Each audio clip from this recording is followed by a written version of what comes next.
Yeah, I'm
I call to order this special meeting of the Governing Board for the Scottsdale Unified School District. It is Wednesday, November 4, 2020, and the time is 5:01 p.m.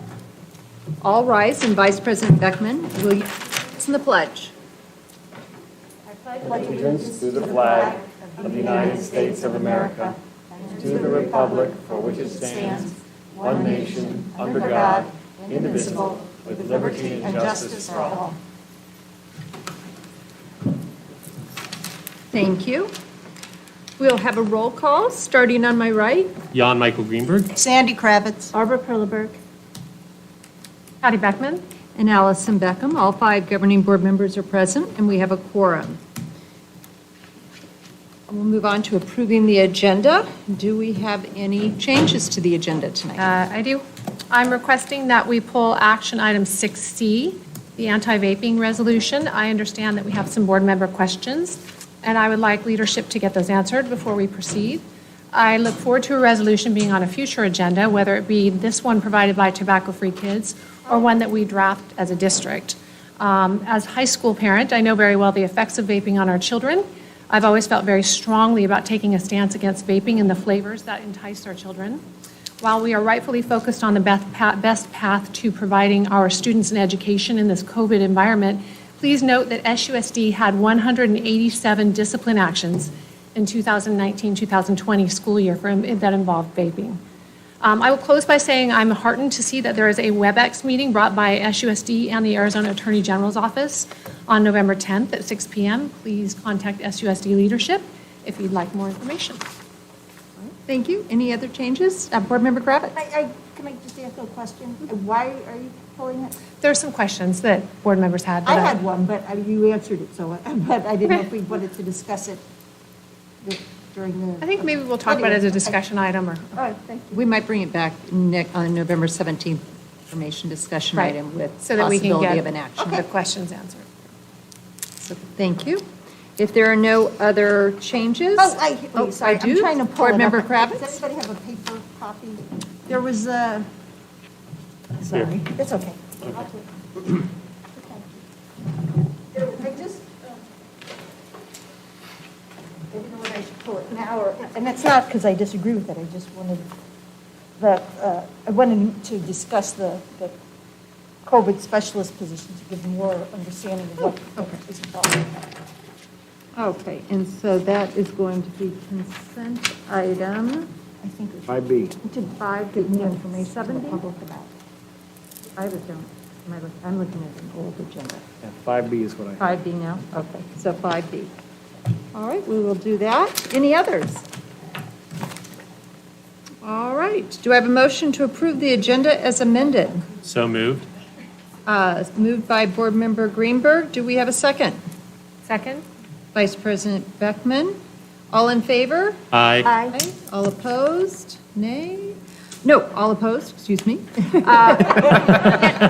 Both ways. Motion carries 5-0. We will have superintendent comments. Dr. Menzel, your comments? Good evening, President Beckham, Vice President Beckman, and members of the governing board. Speaking of voting, there was an election yesterday, and the votes are not fully tabulated, so we do not have the names to congratulate, but I do want to acknowledge that we will have 3 new governing board members starting in January, and we'll be working to welcome the 3 new board members once that's finalized and provide orientation in the month of December so that they can join our team and we can hit the ground running. But I'm grateful to see the number of people who voted in the election. I think it's always important for people to exercise their right to vote and make their voices heard. And so I appreciate the community's participation in the governing board election, along with other things that were on the ballot. The second thing that I would like to celebrate tonight is that many of you know that Desert Mountain High School is authorized to provide the IB diploma program. And recently they had a visit for authorization related to the middle years program at Desert Mountain High School. Normally, and what we were told from the site visitors is that it would take us 6 to 8 weeks to get a response back in terms of whether or not we'd receive authorization. We got a response in less than a week indicating that the Desert Mountain High School program, middle years program, has been authorized.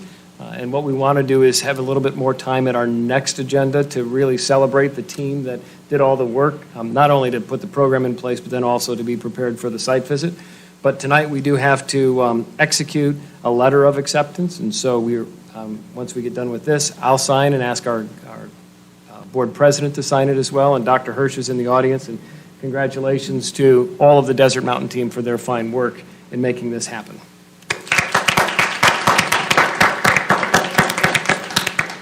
I know we have a number of really important agenda topics, so I want to move quickly through a couple of other things. One is, as the governing board has asked for in the past, and you have seen the initial survey, we reached out to parents who left Scottsdale Unified School District and asked them to fill out an exit survey. We sent surveys to more than 1,700 families, so these were people who left from May of last year when the first exit survey was sent to September when this one was sent. We had 106 responses, which represents about a 6% response rate. So we would normally like more, but when you have that time span in between when you're surveying people, your response rate's likely to be lower anyway. What we do have is information that's a start to an ongoing process. It's our expectation that as families make a choice to leave our district, we're going to ask them a series of questions that will help inform how we can improve the educational services and to identify what the issues and challenges were, then create a meaningful feedback loop to our building principals, central office in terms of things that we might be needing to attend to. So that information is available. We'll work to put that on the website in the near future. But we're also institutionalizing a process of making this something that we do when people leave so that it's built into our system. The third thing that I would like to highlight tonight, or maybe fourth, I have to keep track here, but it's a grant that we were recently awarded from the Governor's Office of Youth, Faith, and Family.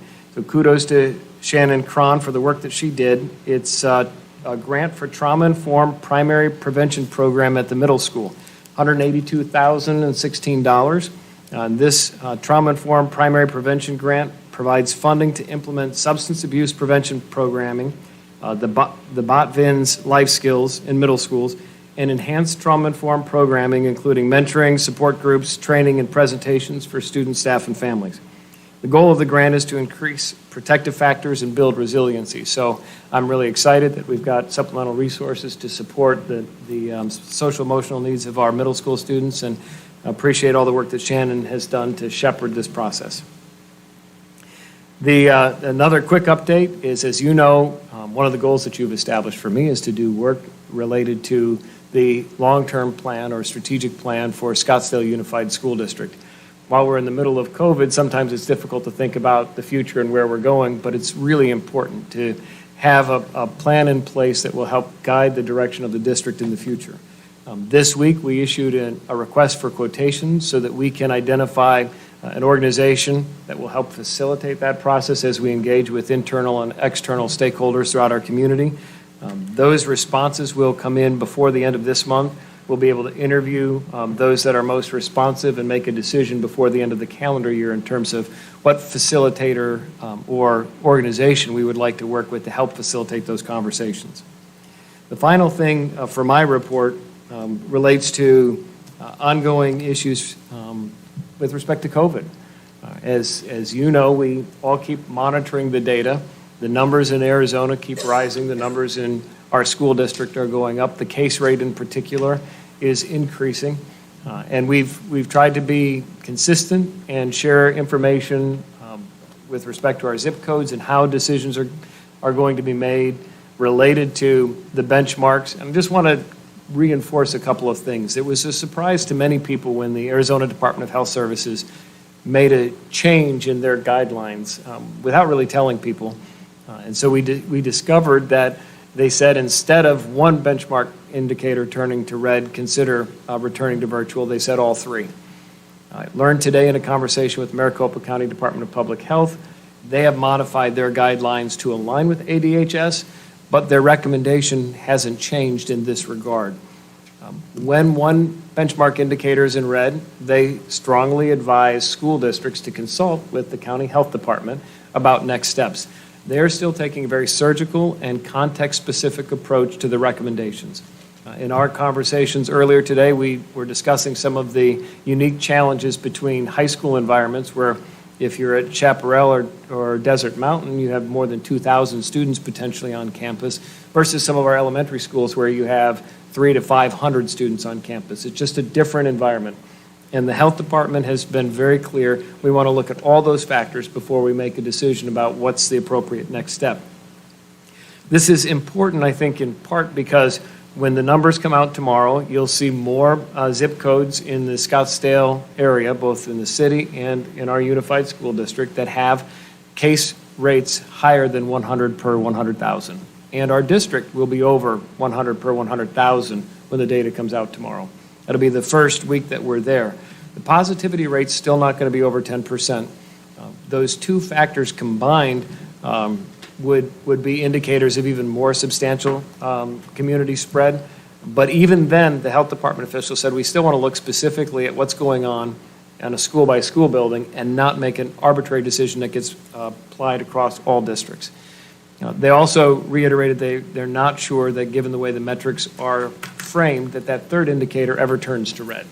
And so they would not want us to wait until that and just assume we can plow forward, because there may be situations where it's necessary to return to virtual learning. So we've been meeting with them weekly. They have expressed appreciation for the opportunity to work through some of the specific questions that school districts have and learn what would be useful for us, and they also provide things that are helpful. So it's a mutually beneficial relationship, and I'm grateful for the time they've given us with high-level leadership at the health department. The final thing on this, because we're going to have a presentation on our second semester recommendation, we look forward to an engaging conversation on that before board action. But this week, we were also able to enter into preliminary talks with Embry Women's Health to offer free testing opportunity or drive-through at our Oak Street facility. They had been looking for another place in Scottsdale after the Scottsdale Community College location closed down at the end of October. They visited the site with Dennis Rayler earlier this week, and the plan is to offer free testing Monday through Friday, 7 a.m. to 7 p.m., so there would be no charge for anyone within the community. I'm thinking more specifically about our staff and students and others, but it would be open to anyone in the community. Like at the Scottsdale Community College site, they'll ask for insurance information. They'll bill insurance first. If insurance refuses to pay, then they use other grant funding to cover it. But we thought it was important to have that within our community as a resource. Ultimately, we would like to have even more access to rapid testing protocols, because that's one of the keys to identification, isolation, and making sure that we don't have spread of COVID. I will say that, again, we reiterated talked with the health department officials about what's happening at Chaparral, and things have quieted down in terms of the number of cases. In fact, this week so far, we don't have any active new cases. They are all old cases in that regard, and so we're in a position where the steps that we've taken in response to the cases that we've had seem to be working. And while there's a lot of angst on a lot of levels, and we're going to continue to do everything we can to mitigate risk, so far the strategies we put in place seem to be working. And so we're going to continue to be diligent in following the guidance of health department officials, and hope that as we take the next steps on the journey, that we continue to see the positive results like we have so far. With that, I'll turn it back over to you. All right, thank you very much. It's exciting news to be able to have that testing. We'll move on to the information and discussion items. Discussion item A, fiscal year 2020-21 M&O budget and cash account update. Dr. Menzel, I don't know if you have any comments, but I'd like to introduce our acting CFO, Shannon Crozier. I would just like to add before Shannon starts that we believe it's really important to begin a process of regularly updating both the governing board and our public with respect to our financial status and how things are moving along.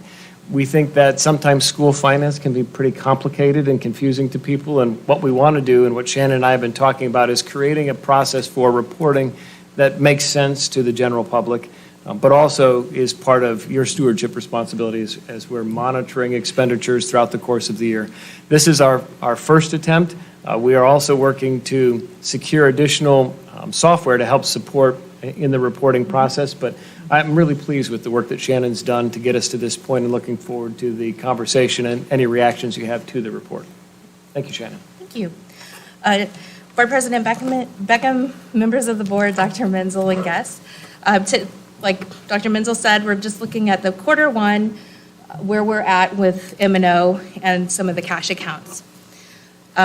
Just briefly, a purpose of this, we really just wanted to be able to give the board and the community an idea of where we are, so there's no surprises, provide that transparency, and as mentioned, look at other ways that how we can continue to enhance what we're providing to the board and community, so everybody's aware where we are financially, how things look at any given time. Another part of that is that COVID does impact our budget. It impacts our budget in a major way. So we'll be looking at that as well. One of the things we want to talk about is we hear student count is one number, and that really looks at how many students do we have at a particular day. When we do budget, we budget off of an average daily membership, which takes that student count, but it's an average over 40 days. The other thing to look at is that funding for preschool is only for preschool with disabilities.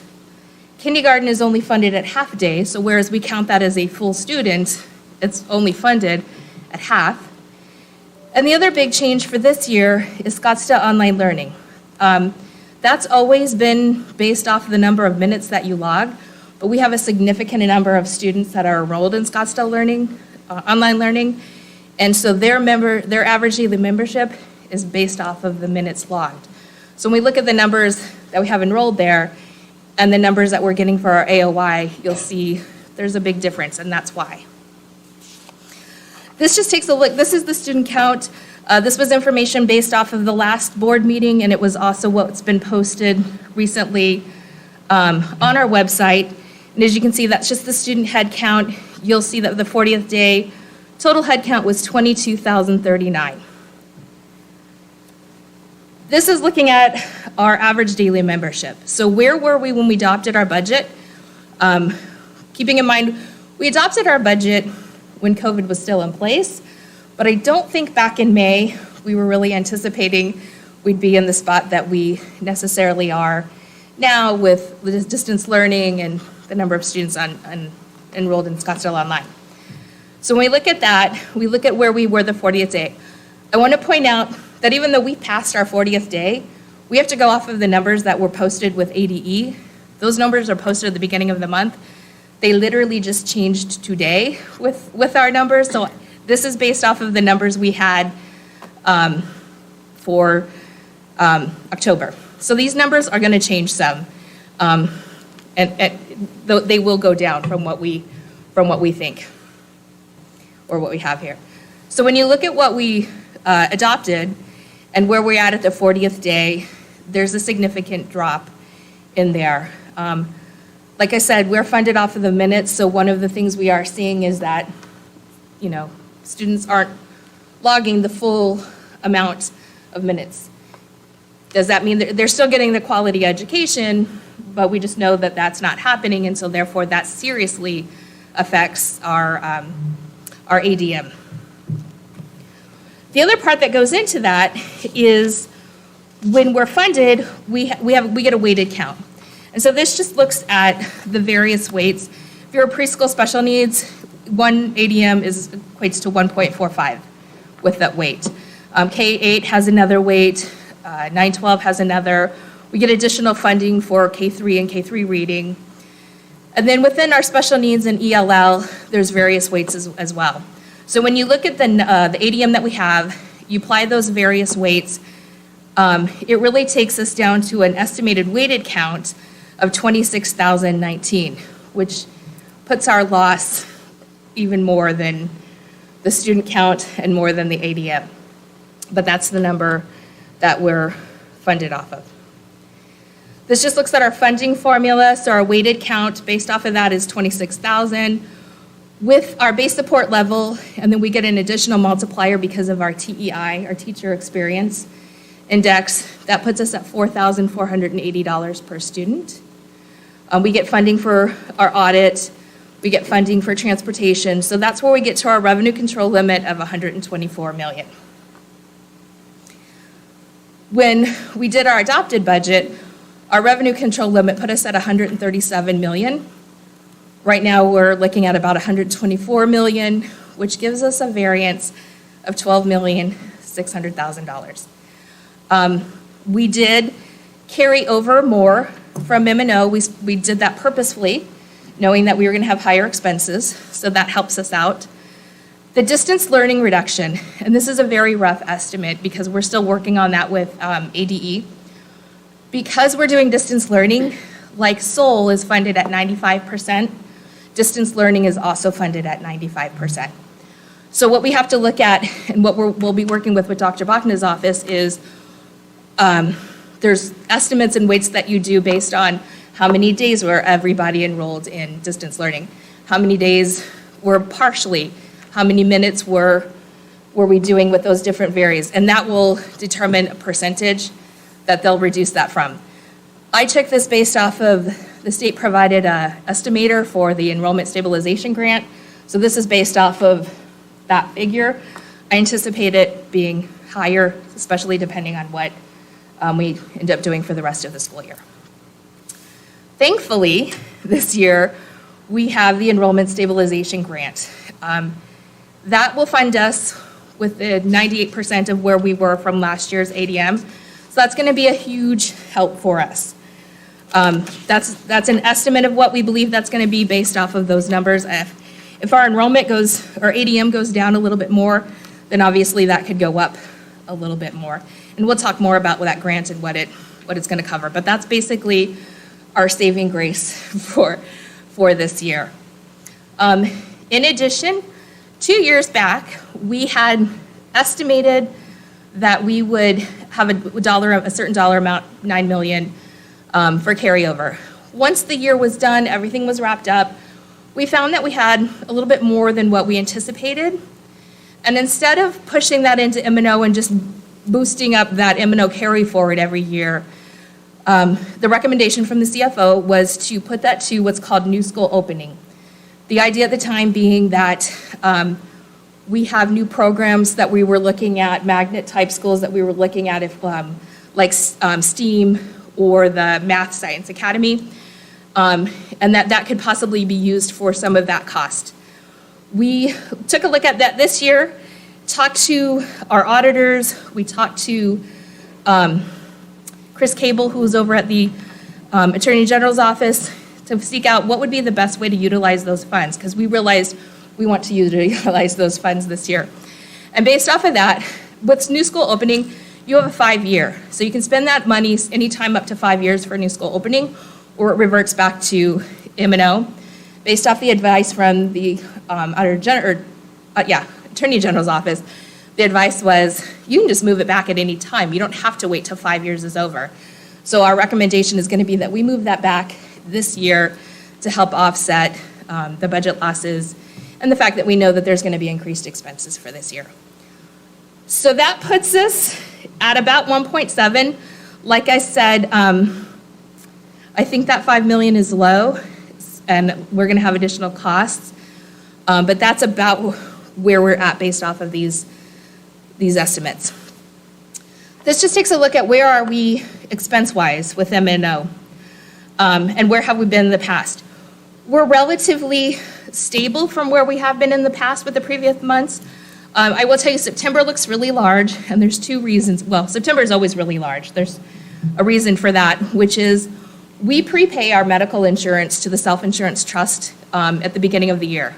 We get a much higher interest rate return on CDs and allowable money markets through Wells Fargo.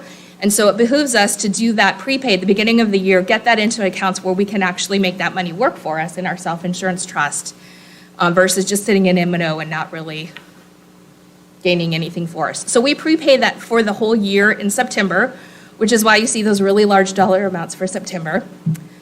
The other thing you'll notice is looking at September this year and September last year, it's a big difference. That has to come with pays. We have twice a year, we get 3 paychecks, and it varies from, this year it happened to be September. Last year it happened to be October. So when we look at October, it kind of evens itself out a little bit. So that's why you see that big jump, is because this particular year was a 3 paycheck month in September. But our expenditures aren't too far off from where we have been, so that's good to see. The Enrollment Stabilization Grant, it's based off of the 40th day ADM. So where we are right now is where they'll base that off of. Reports were submitted yesterday for the ADM, what our enrollment was. They'll look at that. We have to fill out that report that I mentioned about where we are for distance learning. That's due to the state by next week. So they'll take that information. And then mid to late November, we will have our allocation amount. That grant has to be used for COVID expenses from March of 2020 to December 30th, 2020. So that money is going to run out real soon. There's not a lot of time left on that grant.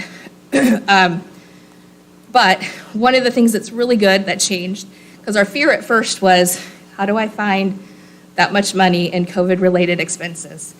And just recently, there was a guidance that came out, and they've taken that guidance, and based off of that, they've said that we can assume that the first $500 for every student is a COVID-related expense. So right off the bat, we have roughly $9.7 million to help us out with those expenses. The remainder will be taking expenses that we've already paid.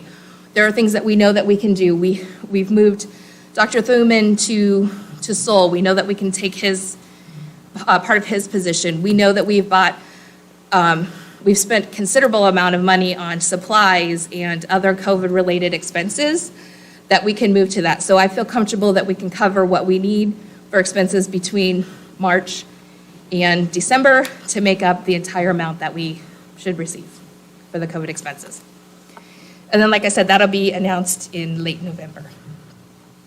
And then this is just looking at our cash accounts. This is estimated revenue, estimated expenditures. Each month, you all receive the actuals where we are for the month for the cash accounts. This is just looking at if what we expect happens, will we still be okay?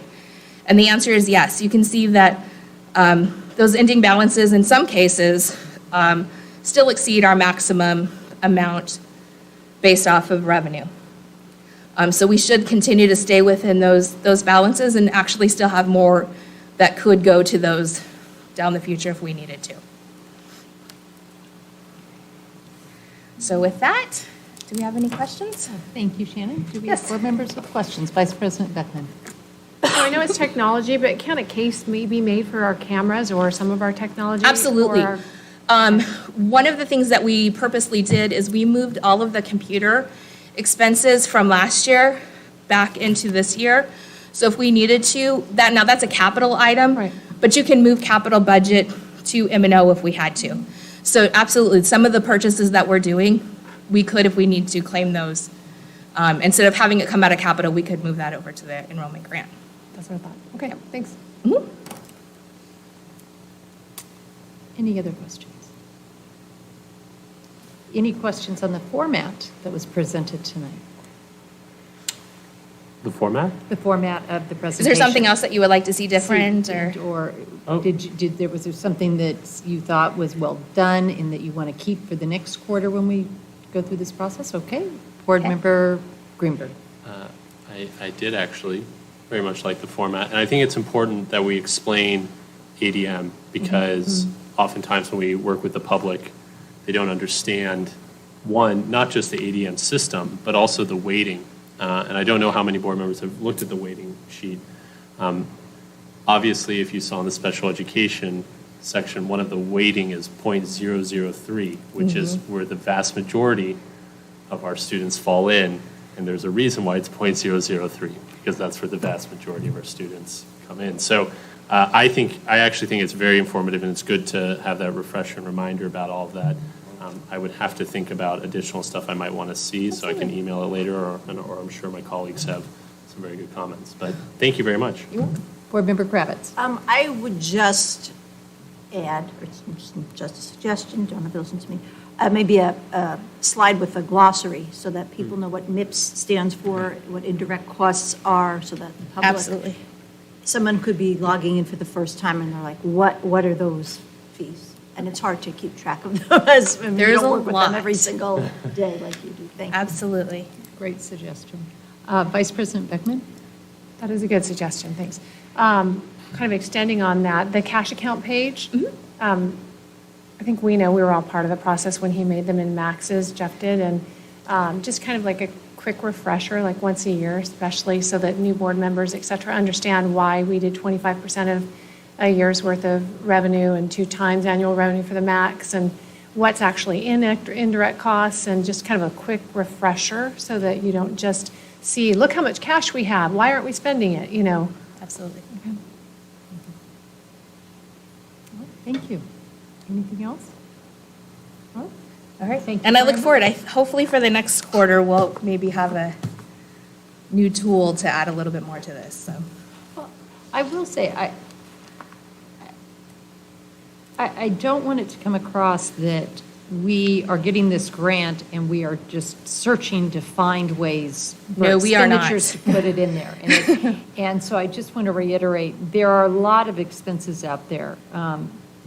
And the grant will be very useful. It's not that we're going to just be taking expenditures that were expensed in the past. The grant is very useful. The issue we were running into in the previous was that it was very limited on the things that we could use.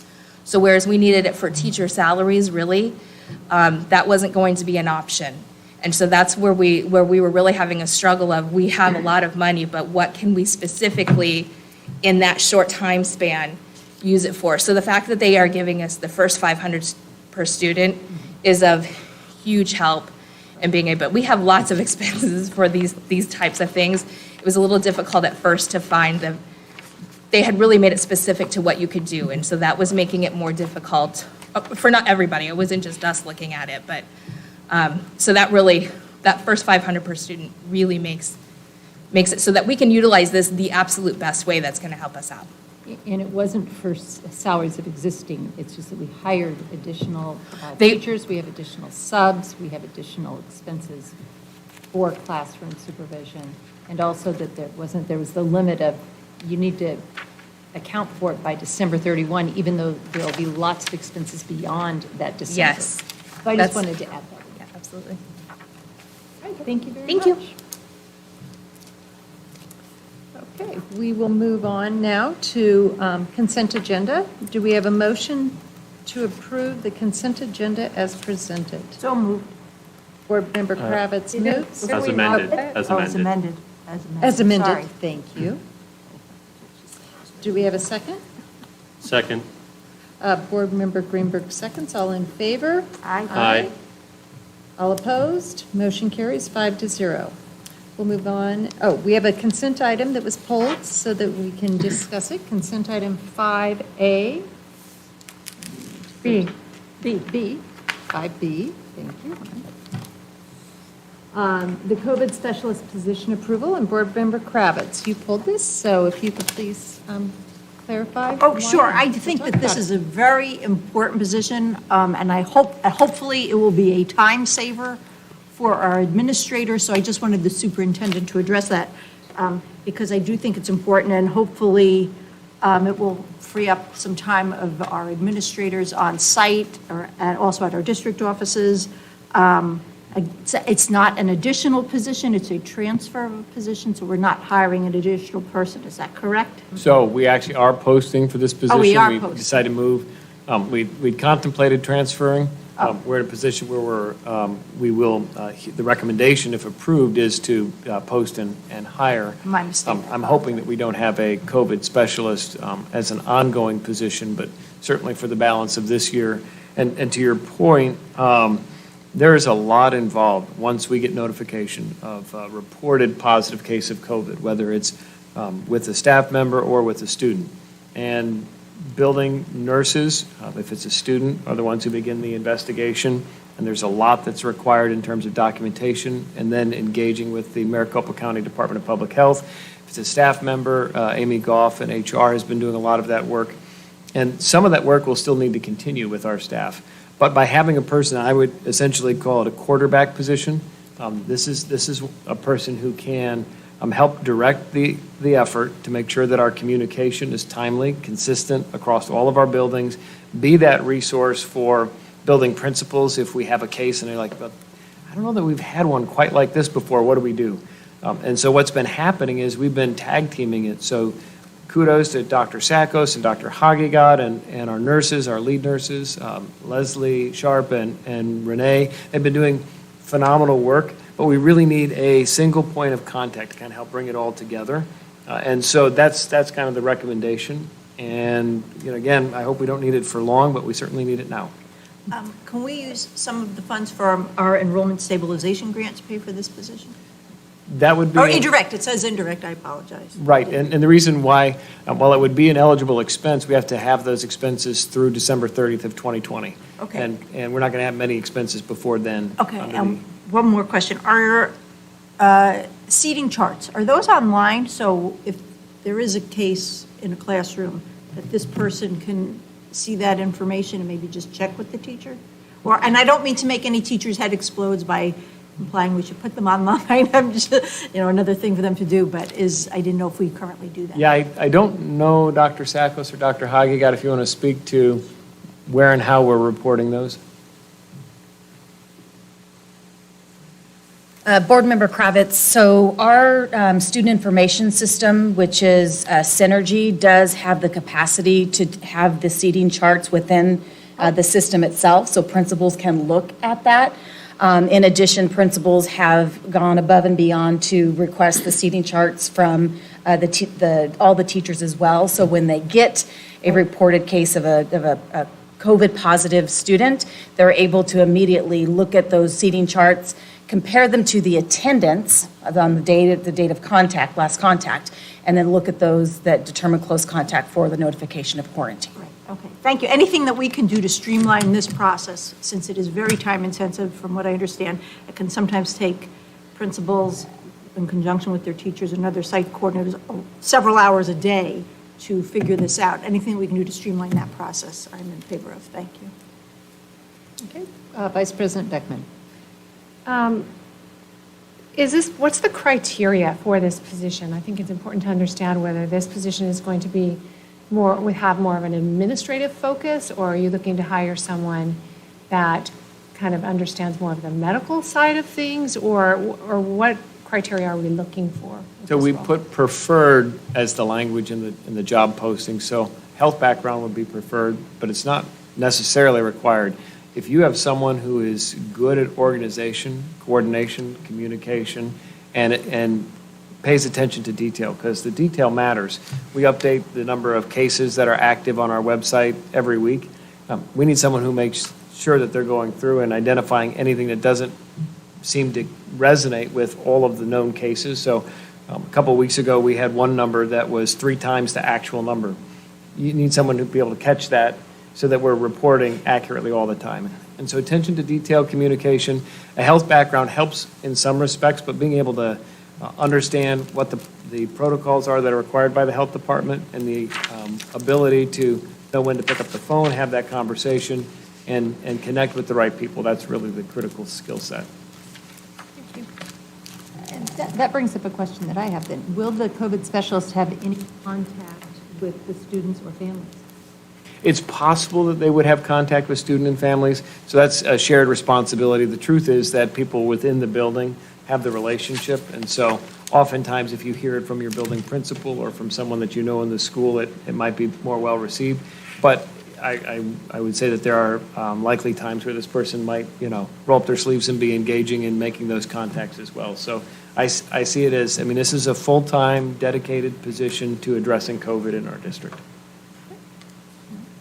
Thank you. Any other comments or questions? All right, great.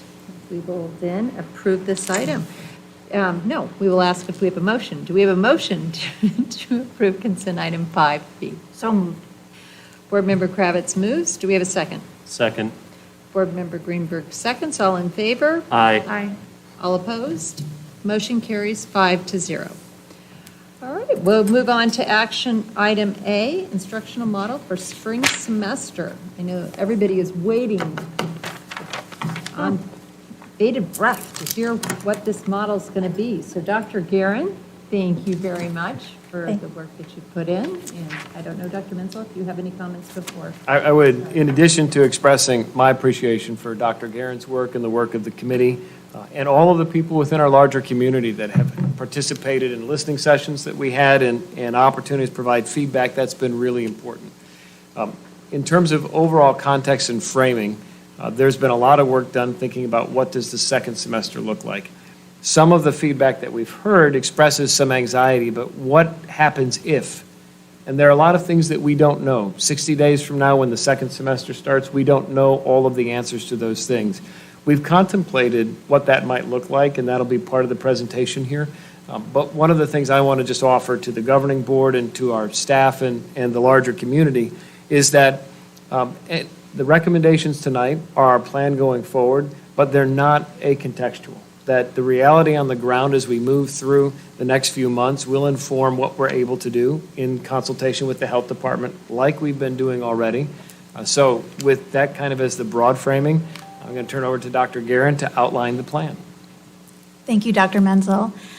Good evening, President Beckham, Vice President Beckman, governing board members, cabinet, and guests. I am here tonight to present the committee's recommendation for the spring semester learning model.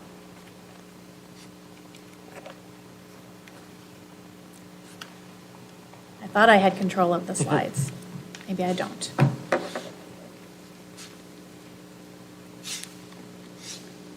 I'm just going to wait patiently for Jonathan. There we go. Okay, great. Thank you. So our purpose, of course, at SUSD is to implement viable learning models. We want to use an equity lens and make sure our students that are learning at home and in person receive that robust instruction from SUSD teachers. We are planning for the spring semester, which would be January till the end of school in May. And our goal is to have staffing, scheduling, and plan approval occurring before winter break. Our priorities throughout designing all of these learning models have been staff and student safety. And as Dr. Menzel shared, it's been so interesting to plan when our current reality continues to change. So it's so important for our committee and our group and our leaders to be responsive and flexible and pivot through whatever challenge comes next in order to keep learning going through this very challenging time. We have to make sure that we focus on essential state standards. We have to ensure that we meet instructional minutes for our students, that our students, particularly in credit-bearing courses, get what they need to graduate. It has to be a plan that will endure, not only through any changes in our current reality, but that our teachers will be able to persevere and provide that best instruction through an entire semester of learning. It does need to be reversible in case our learning model has to change. And as we just heard from our Chief Financial Officer, fiscal responsibility is critical, and we have to be able to staff the model with our dedicated teachers and staff. So we wanted to seek broader stakeholder input in this iteration of our spring instructional model. We've really learned a lot from reinventing our system twice now, and we want to take those lessons learned and make sure we have broad, rich, diverse voices at the table so we can really improve and be more responsive each time. So we started with stakeholder leadership and also our principal group to seek conceptual approval of some viable options. We're in the middle of a school year, and we're not going to start from scratch. We're not going to start brainstorming. We're looking at the models we have, what we can take and build off of and improve to get us through into January. So by seeking some conceptual approval from our stakeholders and principals, we were able to poke holes in some of our ideas, vet them out, find the strengths, find the challenges, bringing those ideas forward to the January Spring Planning Committee. And this committee was comprised of old friends and new friends. So some of the committee members did not realize that once you get on the Return to Learn committee, you stay on forever. What we did is we asked our stakeholder groups to select some returning members to join us for spring planning.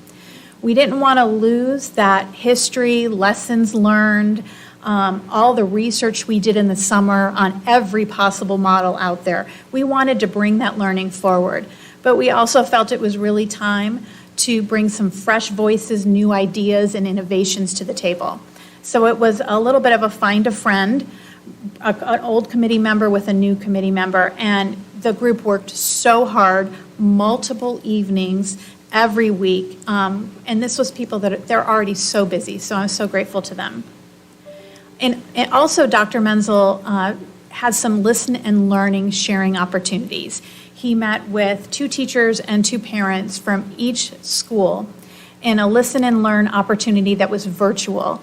And I got to attend one of them, and the questions were thoughtful, the feedback was really helpful, and it guided our committee work. We were able to bring back that information, some ideas we hadn't thought of, some ideas were just improvements on what we were working on.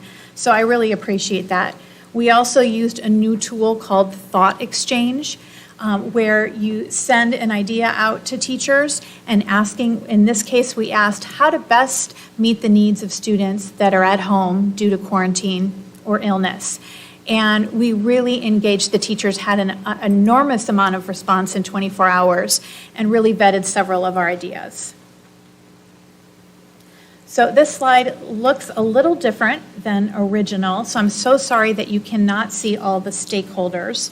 So we will try to make sure that you can see that. I want to thank every single committee member and all of their work. We had parents, teachers, classified staff, building administrators, district administrators, all joined together with cabinet members for our January planning committee. So if we can get that repaired, we'll try to do that. Next, I want to share our timeline. We used a backward design planning model because the absolute critical goal of having master schedules finalized in December and students receiving their schedules via student view the week of December 21st was important. And we've learned that it takes time to staff, that it takes time to have families understand and choose a model. So working backwards, we made sure that we can hit that timeline. So October was very heavy in stakeholder and feedback committee opportunities.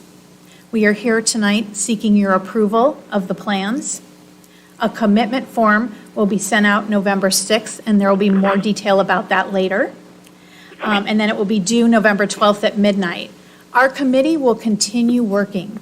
We will be working on expectations so that there's a shared understanding between staff, students, and families on how each model will work. And we will also establish some fidelity checks to make sure the model is working as we proposed. In addition, we're going to have a work group focus on professional development.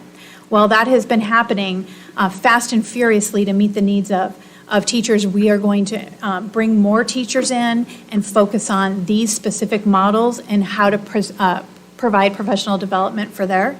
The Logistics and Operations Committee is going to be working on safety, and there are several other tasks ahead of us. So the work of the committee will not stop. We will have to make these learning options a reality for our students.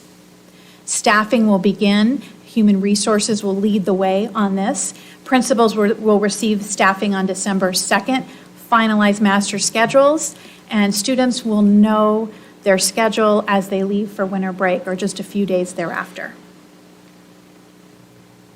Dr. Menzel asked us to participate in after-action reporting, and this was a very valuable tool for the committee. We stood up a couple learning models already, and so we asked ourselves as a group, what was expected to happen when we conceptualized these models? What actually occurred? What went well and why? And what can be improved and how?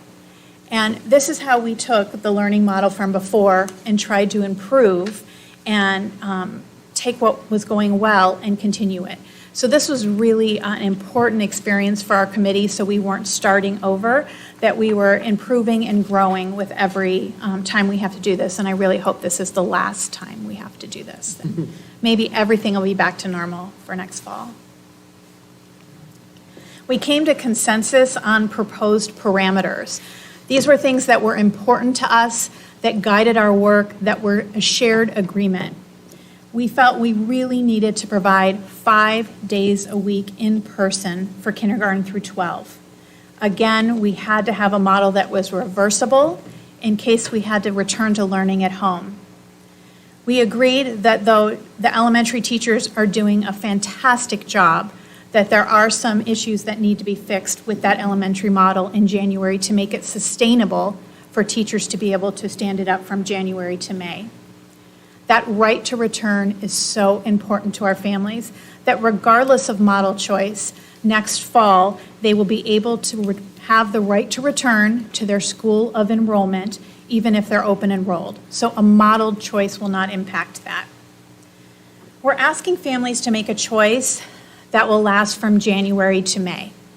And as many parents pointed out, that's very difficult when our reality changes every day. However, we have a set number of teachers, a set number of staff. We need to staff our classrooms safely. We need to have master schedules. And all of this is not meant, we don't have the resources to continually change it. And if we did that, we would not be providing the model that we've promised to parents.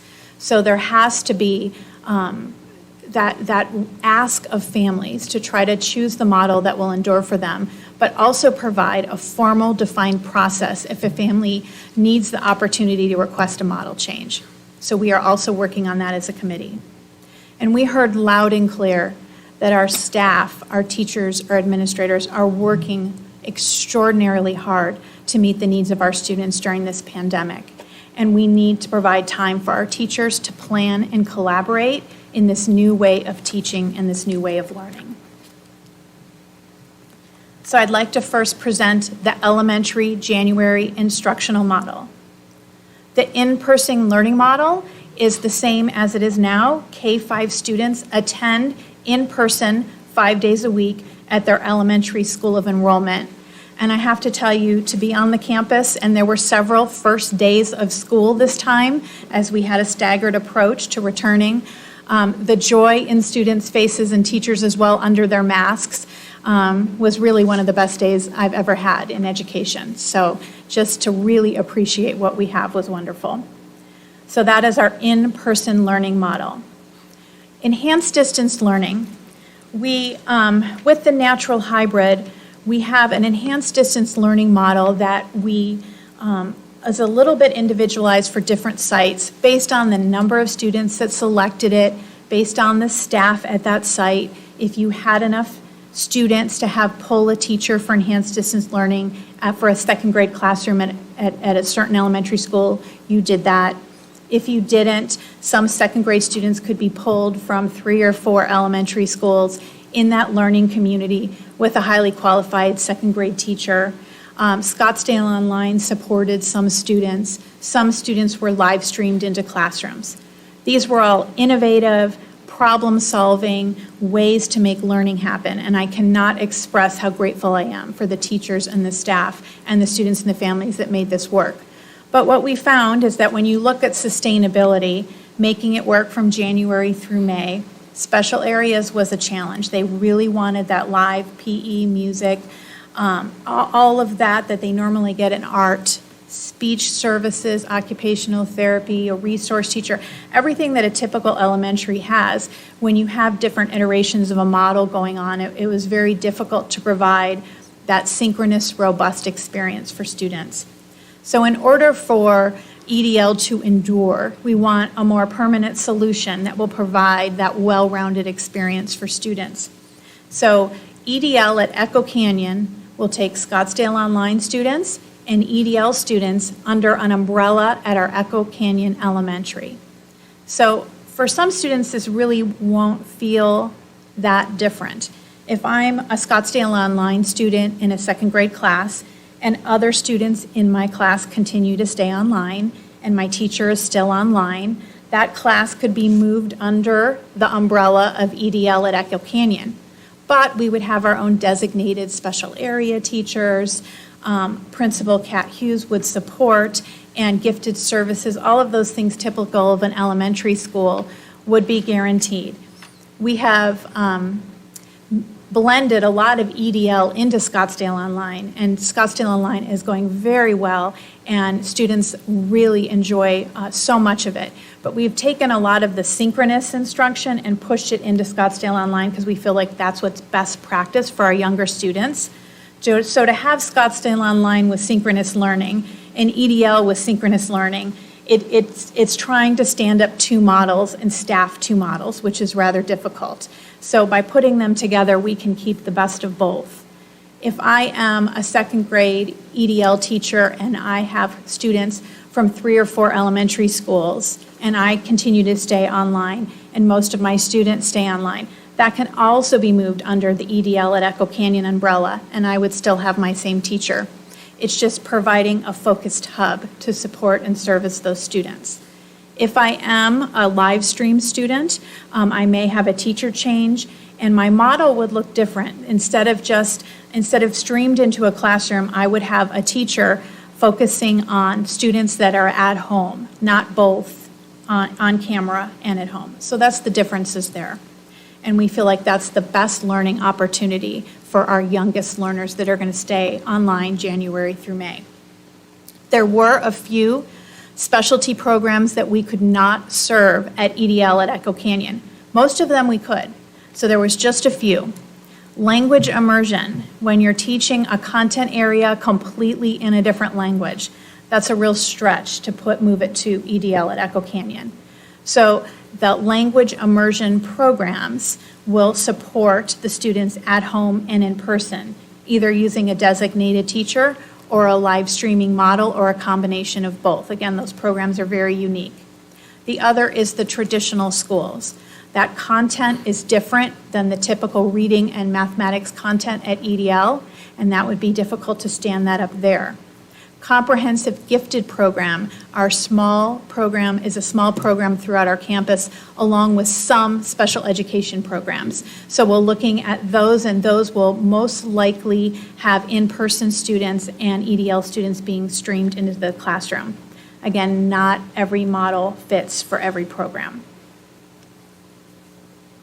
The benefits of the elementary model is it provides 2 models of learning for students with a full day of synchronous learning. It is designed with the priorities of safety and the parameters that the committee designed. The challenge is, as we continue throughout this year, an increase of students' in-person learning will impact our ability to provide 3 feet of distance between students. So as potentially more and more students return in person, that natural hybrid 3 feet expectation, we're just not able to do it depending on the number of students. Some students in EDL will need to change teachers and will be assigned to that EDL site for the spring. Before we move on to secondary, I think it'd be a good idea if we ask questions now. Absolutely. Otherwise, we might Okay. not remember. So, Board Member Greenberg. Thank you. So could you perhaps explain to the public and to us specifically why the current K-5 EDL and in-person model is not working and why we are suggesting moving to this new form of EDL? So we're really hearing from our teachers at the elementary level that the age, the way we learn in elementary school, the maturity of the kids, the technology, they are just trying so hard to meet the needs of both groups at the kindergarten through 5th grade level. And in some cases, it's working, and in other cases, it's really a struggle. I'm hearing from parents that they wish they had the EDL of the past, where there is a teacher focused on the students online when the students take a bathroom break or they're engaged in something in the classroom and the students are just waiting. It's less of a synchronous experience if I have a dedicated teacher that are focusing on the 20-something students that are all learning at home, that it's designed for that style. I'm not saying that it's not working in many places, but for the majority to make that last from January through May, to plan for both modalities at that age group is not optimal. I appreciate that explanation. For SOL, since you mentioned SOL, is SOL still going to be offered alongside the EDL model too? So Dr. Thuman and Ms. Hughes have said that we want to really honor what's working well in Scottsdale Online. We talked to our elementary principals, we talked to stakeholders, and in essence, what we've tried to do with Scottsdale Online to make it synchronous and engaging for our elementary school students, it would almost be like having two duplicate programs. That Florida virtual curriculum can be used by any teacher in the district. And I am certain that the Scottsdale Online teachers that have worked so hard with their curriculum and their current students, and it's working, what those students will see is more synchronous instruction from their teacher after moving into the EDL umbrella. Dr. Thuman did say if a family needed asynchronous instruction because of work schedules or family challenges, that we could make that happen. We still have all those resources and flexibility, but in order to manage the schedule, manage resources, provide all the services of an elementary school, what we found is when we try to stand up too many models, that we end up not satisfying because we simply don't have the resources to do it. So to be more focused but flexible in the model that we provide so that the Scottsdale Online families still get what they would expect and want, that would be the goal. But to have it all in one place, everyone's experience will be better. So just to be clear, you can sign up for either SOL or EDL, or are you No. telling me that you can only sign, okay, I just want to be very clear about that. because think that's- about it this way, That's a that, very confusing way of putting it. that the choice for the second semester is EDL. Okay. That's the online choice. There may be provisions for grandfathering of those who chose Scottsdale Online before. We don't think there's going to be a large number. I think Dr. Guerin did a nice job of making the case for how EDL can meet the same need, but there might be some cases where that asynchronous learning was preferred by the family, and we can address that, but we're not going to continue to add people to the Scottsdale Online elementary version.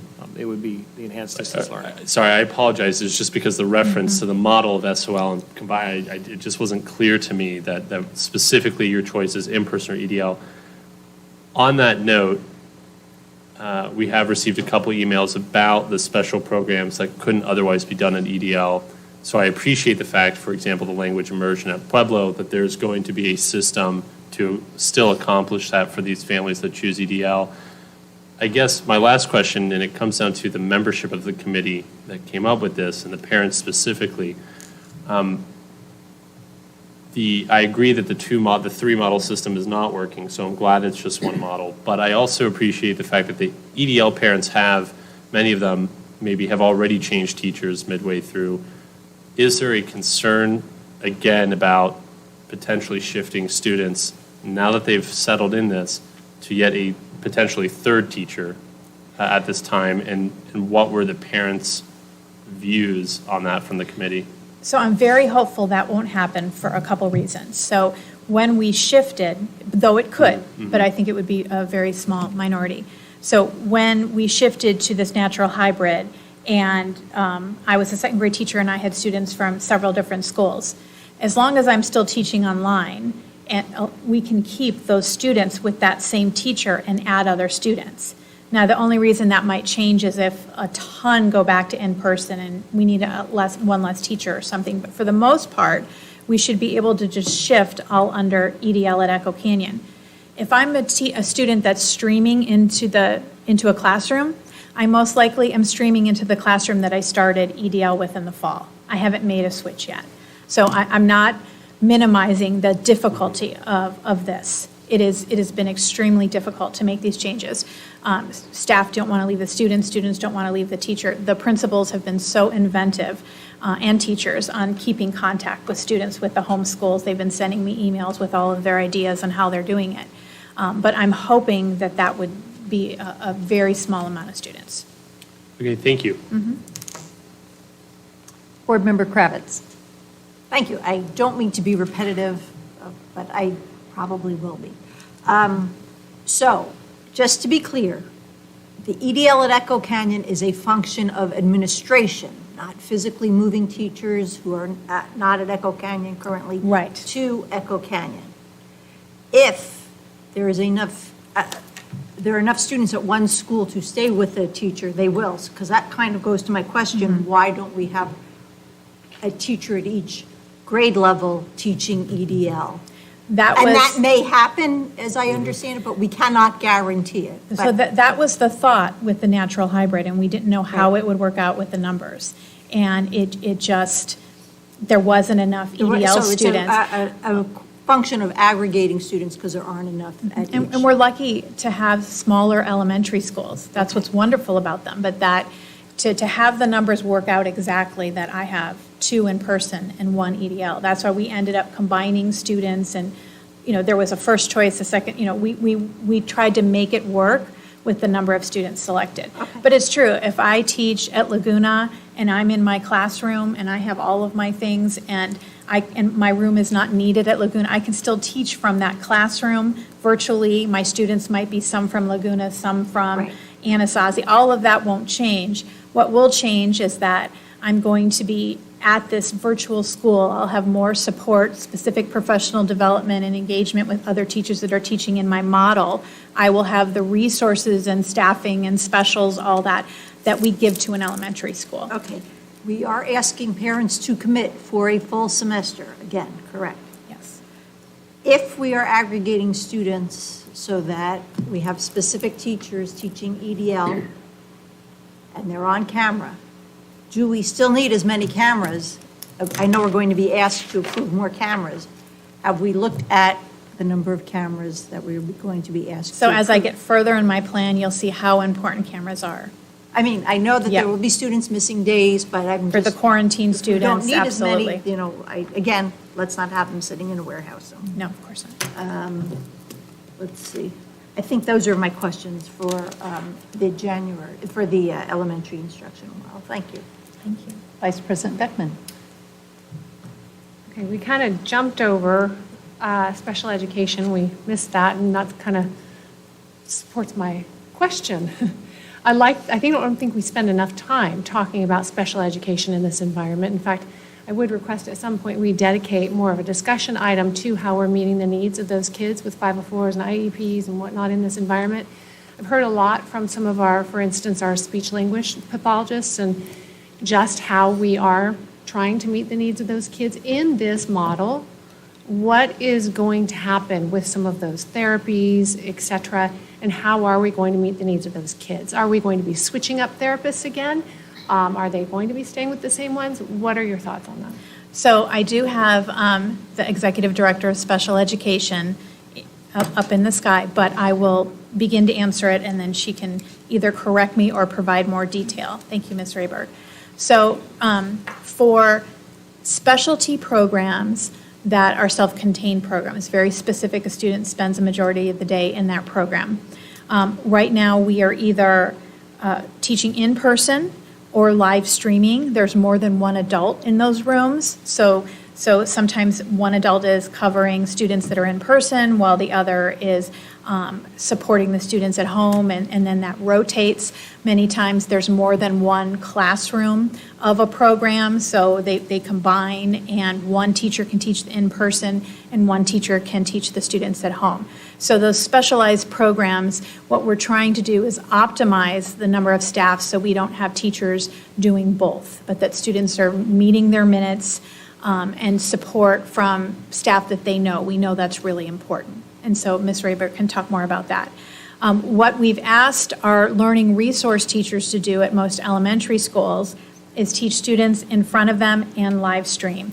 And they don't have an additional adult in their room. And that has been extraordinarily hard with the vast different learning individual needs that they are so talented at meeting. So with EDL at Echo Canyon, students that have content replacement learning support would have a designated teacher that would provide that for students all at home. So that would be a benefit to the students, we believe, and a benefit to the students, to be more specific. We are trying not to change providers, trying to keep teachers with as many of the teachers they've already had as possible, but making the model that's going to endure from January to May. Marge, did you want to add anything to that?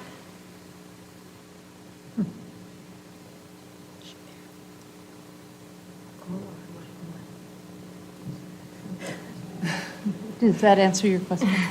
Yeah, it touches on the outline of it. I think that maybe this is something I would ask in a future agenda item. I really would like to touch on special education just as a discussion item. I really want to see what we're doing. And I mean, it's just because I don't know.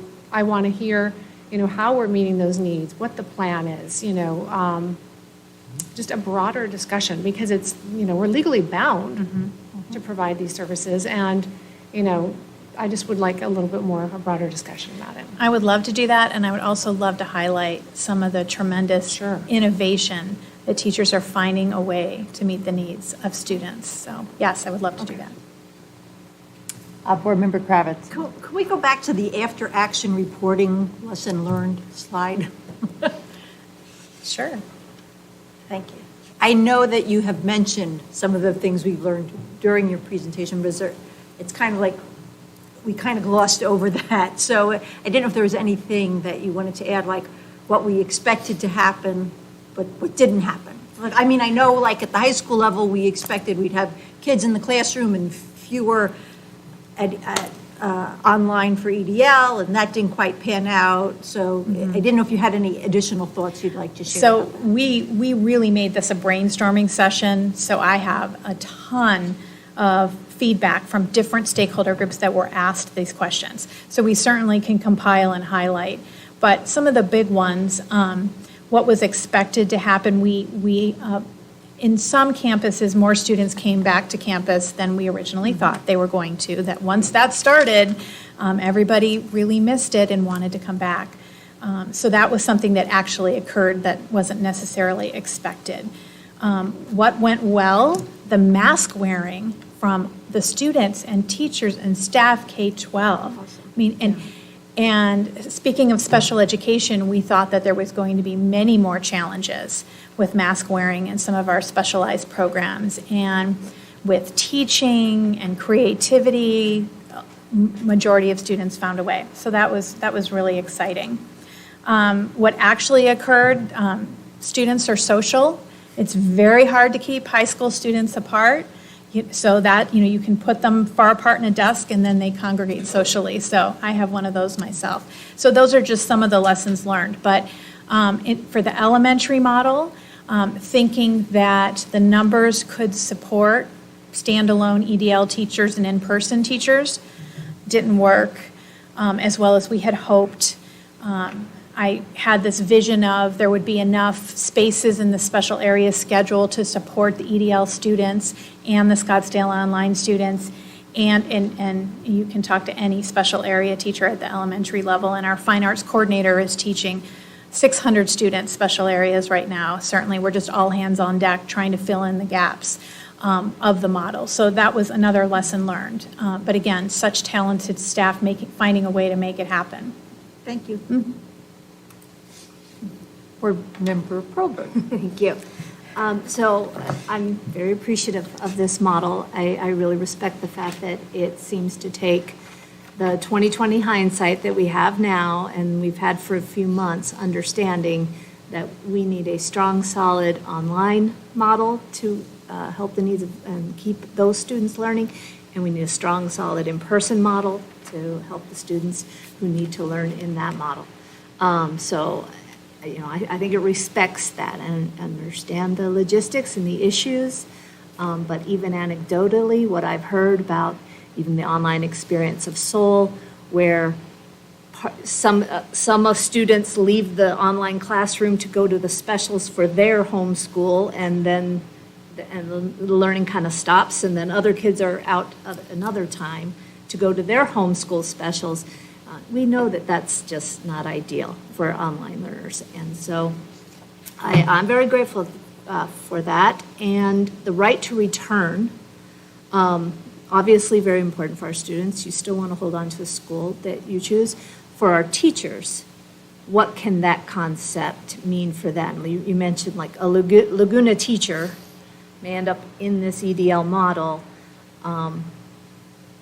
under an Echo Canyon umbrella, but are they still a Laguna teacher, especially next August, if we can make it work? I would defer to Dr. Bowman on that, but we would make every effort, but it's going to depend on how many students come back to that elementary school, how many students choose a certain model, and what that looks like.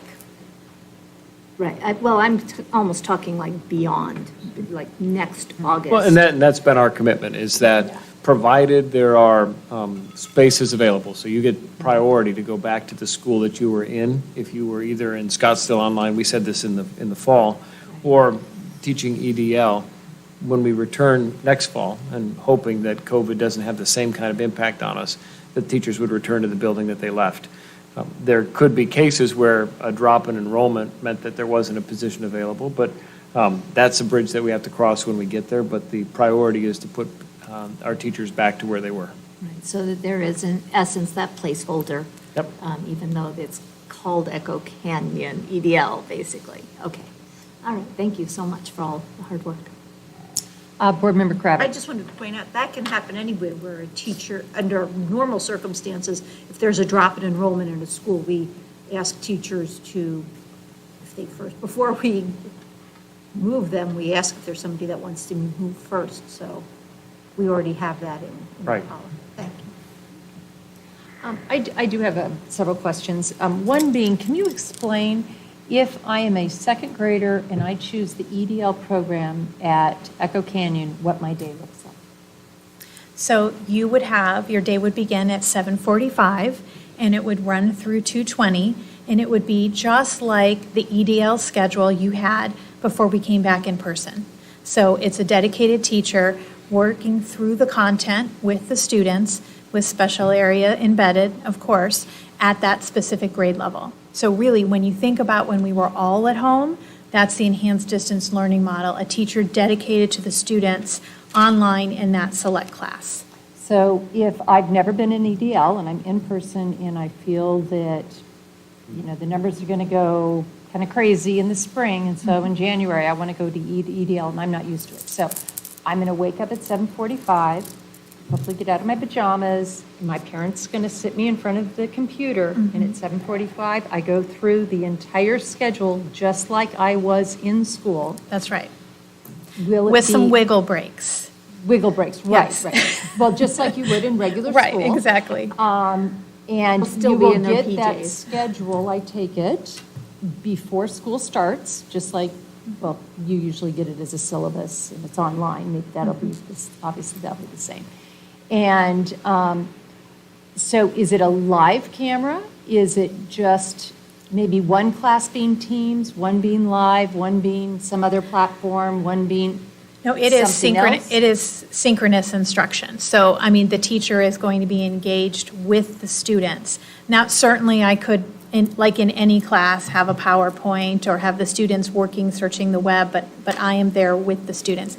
And I don't know if Dr. Hagigat wants to expound a little bit more on the day in the life of the EDL student at elementary? And so third period's music, so what will happen is my specials third grade teacher will now pop on, or I'll pop on to a different Zoom or different Teams or a different live camera. Is that correct? And then PE, President Beckman, you got it going there. Keep going. You really do. You have a really good understanding on what we're doing, and so it's exciting to see that with this model, we're really able to bring what we had and with the EDL, but enhanced. And so it allows our students to have more of that live instruction that our parents are really feeling that we may be lacking in some areas.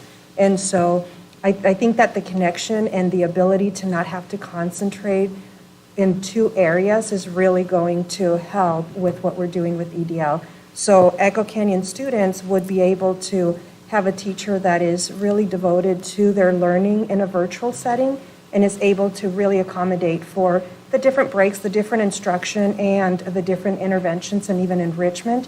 As we have it right now, there's just more split of that attention, and so it's not as focused and concise. And we're excited to know that the specials are going to be also virtual in some cases, and also be able to have that live instruction, and so we're really tightening up that area as well. So when you say in some cases it will be virtual, what do you mean by that? I'm expecting The if I have music. the live streaming. But you said in some cases. Does that mean in some cases I may not have music in? We're by gonna- a music teacher? We're going to have asynchronous depending on how we're able to flush out. And so we want our parents to understand that we will have the live instruction, but we're also going to have that blended with some of the asynchronous. We're really wanting to staff where our kids have a very good balance of the education within special areas, but we want to make sure that we don't overpromise and underdeliver. That's So- key for us. So all core classes would be synchronous with the teacher. Yes. What could be, because this is the first I've heard of it, could be some asynchronous, could be a PE class where you're saying you're just going to have it written down and the parent goes outside and plays touch football with your children or something. We're not seeing too much of that, but we want to make sure, that was one of the concerns that was brought up over and over again with our specials. And the reality is that with this new model, we'll be able to have less of that and more of that live streaming, including with our special areas. Because we are asking, I want to be very clear about this so that, because we're asking a commitment from these parents and they Yes. need to really understand it. So, So we will staff as a 1.0 PE, 1.0 art, 1.0 music to start. And then we may have to try to hire some additional special area teachers. If we have 1,500 elementary students, 1,800 choose, and we have a music teacher position posted, they're still going to get music, PE, and art. But if we're trying to hire and we need to also offer an elective such as keyboarding or STEAM through a Florida virtual content one day a week while we're hiring, that might be something that happens. But the goal, they absolutely will have a live music, PE, and art teacher. It's that, do we have enough for every single day, depending on how many students choose, how much we pull from other elementary buildings, depending on the numbers, and how much we have to hire. So we're just trying to be absolutely transparent with the challenges of hiring and finding additional teachers for models during a pandemic. and so if you get 10 kids signed up for 10 students signed up for second grade EDL, and you get 40 students, or no, just say 10 for third grade only, we might combine second and third grade. Okay, this is why I wake up at 3 a.m., President Beckham. No, we don't want to do that. You don't want to do that, okay. We don't want to do that. All right. But I So do if wake we up have- worrying about it. If we have 10 second graders and 40 third graders. We'd have to hire another third grade teacher. Okay, so we'd have one second grade and two. I'm not saying we third wouldn't grades. consider multi-age, but that would be a last Last resort. resort. Yeah, Okay. we dealt with that already, so going back to the what have we learned, that's one of the challenges is when you do if you're doing a multi-grade split in person and the teachers plan for it, you can pull that off. Trying to do that in this environment, given all of the other variables, that's really difficult. And so focusing on grade level content is best for both the students and the teachers. And just, the reason I'm asking is because I think that people will be watching this, and then those who can't will be sharing the information. It might save time for phone calls to our principals and to you also. So And I that's just want why to make in- sure we understand what that model looks like. And that's why Scottsdale Online and EDL under one umbrella will make the numbers much more feasible. Right, but we keep on mentioning Soul, but there will be no Soul as we know it. So For every- K-5. For K-5. So anybody who's in Soul now will be choosing the EDL model, which will look very different. So we just want to be clear about that. Do you have a question, and then I can? I did have a question. Dr. So, Kravitz. I heard something and it triggered thought. If, depending on how many choose EDL, will we be doing any rebalancing of classrooms at our brick and mortar sites? Or are we going to- Potentially. I mean, if one teacher has, their current enrollment is 22 kids, but 8 choose online, let's say, and another teacher has more children. So we have, Dr. Bowman has graciously, we've overstaffed at the Right. elementary level to try to make as few movements as possible. So if we would not be pulling for just small adjustments. I mean, this may not be an issue, Right. but I'm just thinking, like, Ms. Beckman. What Beckman we're said, we need anticipating is that most in-person will stay in-person. Now, if something happens and there's a dramatic shift, a dramatic shift of students leaving in-person learning to go to EDL at Echo Canyon would impact staffing, absolutely. Right. I mean, I don't anticipate that, but I have to ask the question because We have we to be will get an prepared. email. Prepared for any scenario. And just to make sure that our parents understand, if you are EDL and you have a question for your principal, you will be contacting the principal at Echo Canyon, not your home school, and you will be working through their support staff with any concerns or issues that you might have. So now moving to in-person learning. Can you explain to me, I'm a second grader at Cherokee, and what will my day look like? There's a lot of hand washing, hand sanitizer, and what is this called? The mummy and the zombie? Zombie and the airplane arms. Airplane arms. It's adorable, and it breaks my heart a little bit all at the same time. The kids don't seem to mind it, the adults.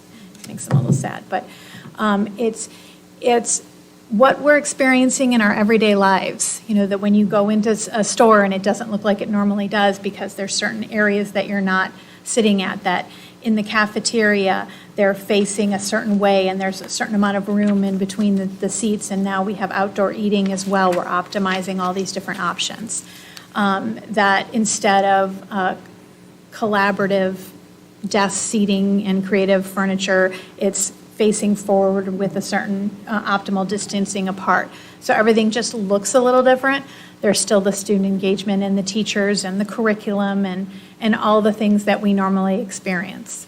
So I'm an in-person learning, so as a student, if I was doing in-person before or not, I should expect high safety standards using our PPE and all of the information that we've been learning through our COVID training.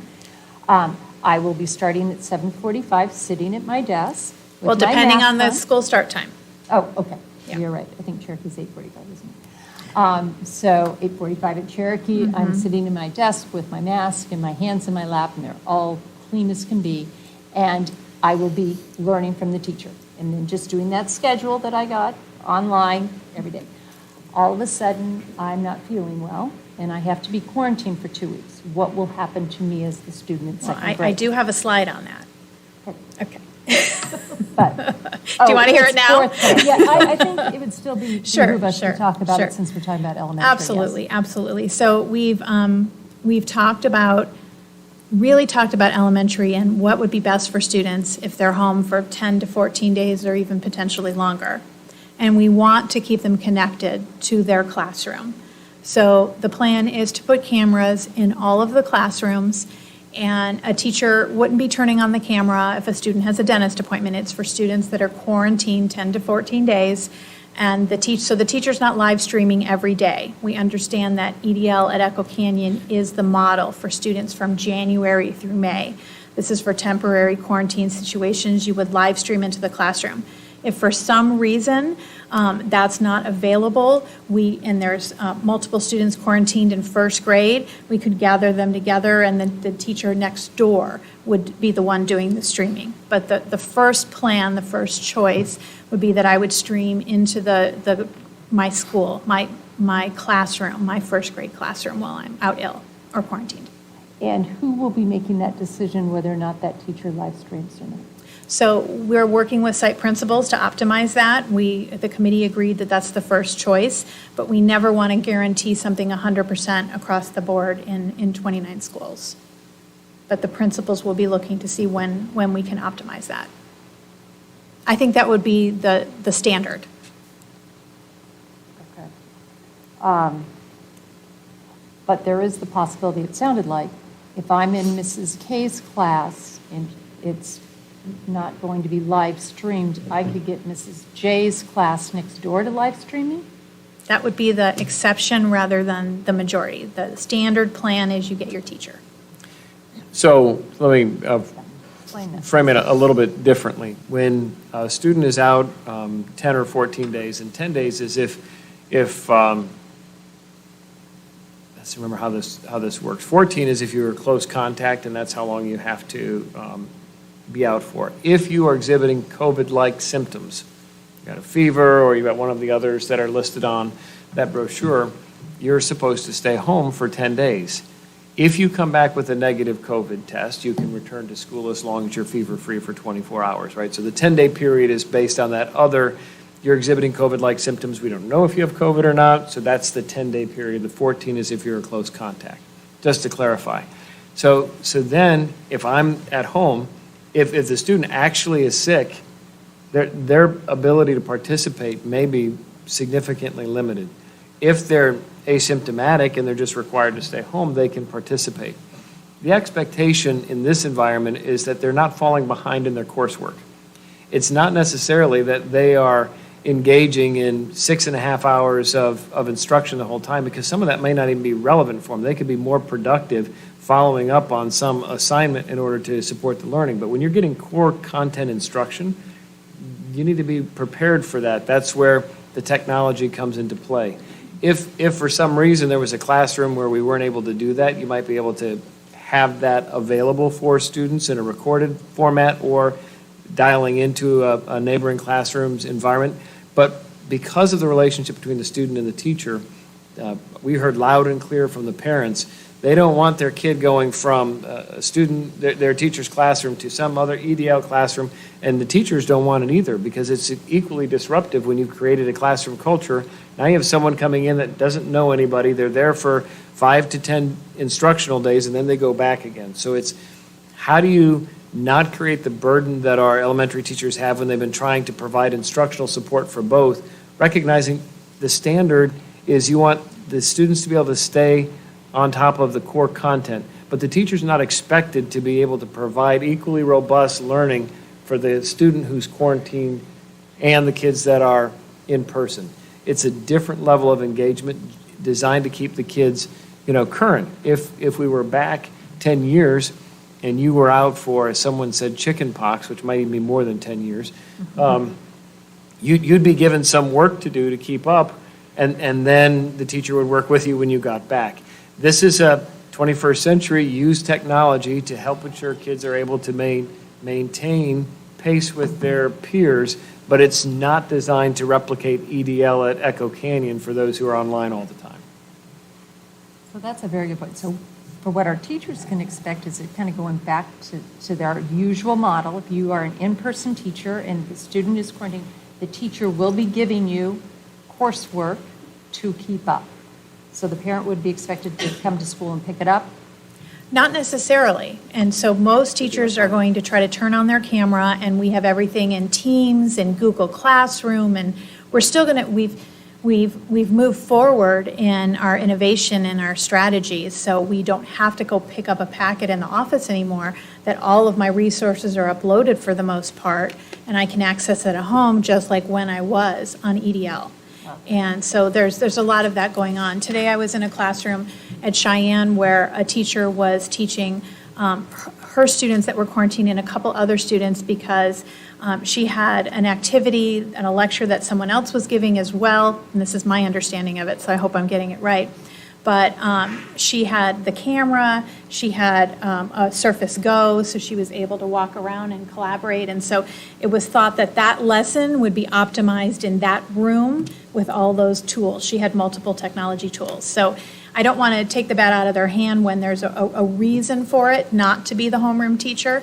I think we did hear loud and clear in the Listen and Learn that when my students out 14 days, they need their classmates and their teacher more than ever if they're well enough or they're just quarantining. So that's going to be the focus, but we have some creative problem solving going on. Okay. And you then had mentioned in your talk that at some point, and I didn't quite understand it, you said sometimes there would be a designated teacher, but that would be different from live streaming. And at that point, I didn't understand what you meant by that. I wonder, tell me a little more. I wish I had wrote down. Maybe I was talking Was about EDL? having to change teachers or not, how we would be pulling.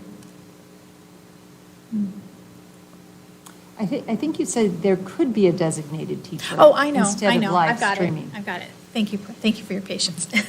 So at the specialty program, so if I'm a teacher at Cheyenne Traditional School, that's a little bit of a bigger school.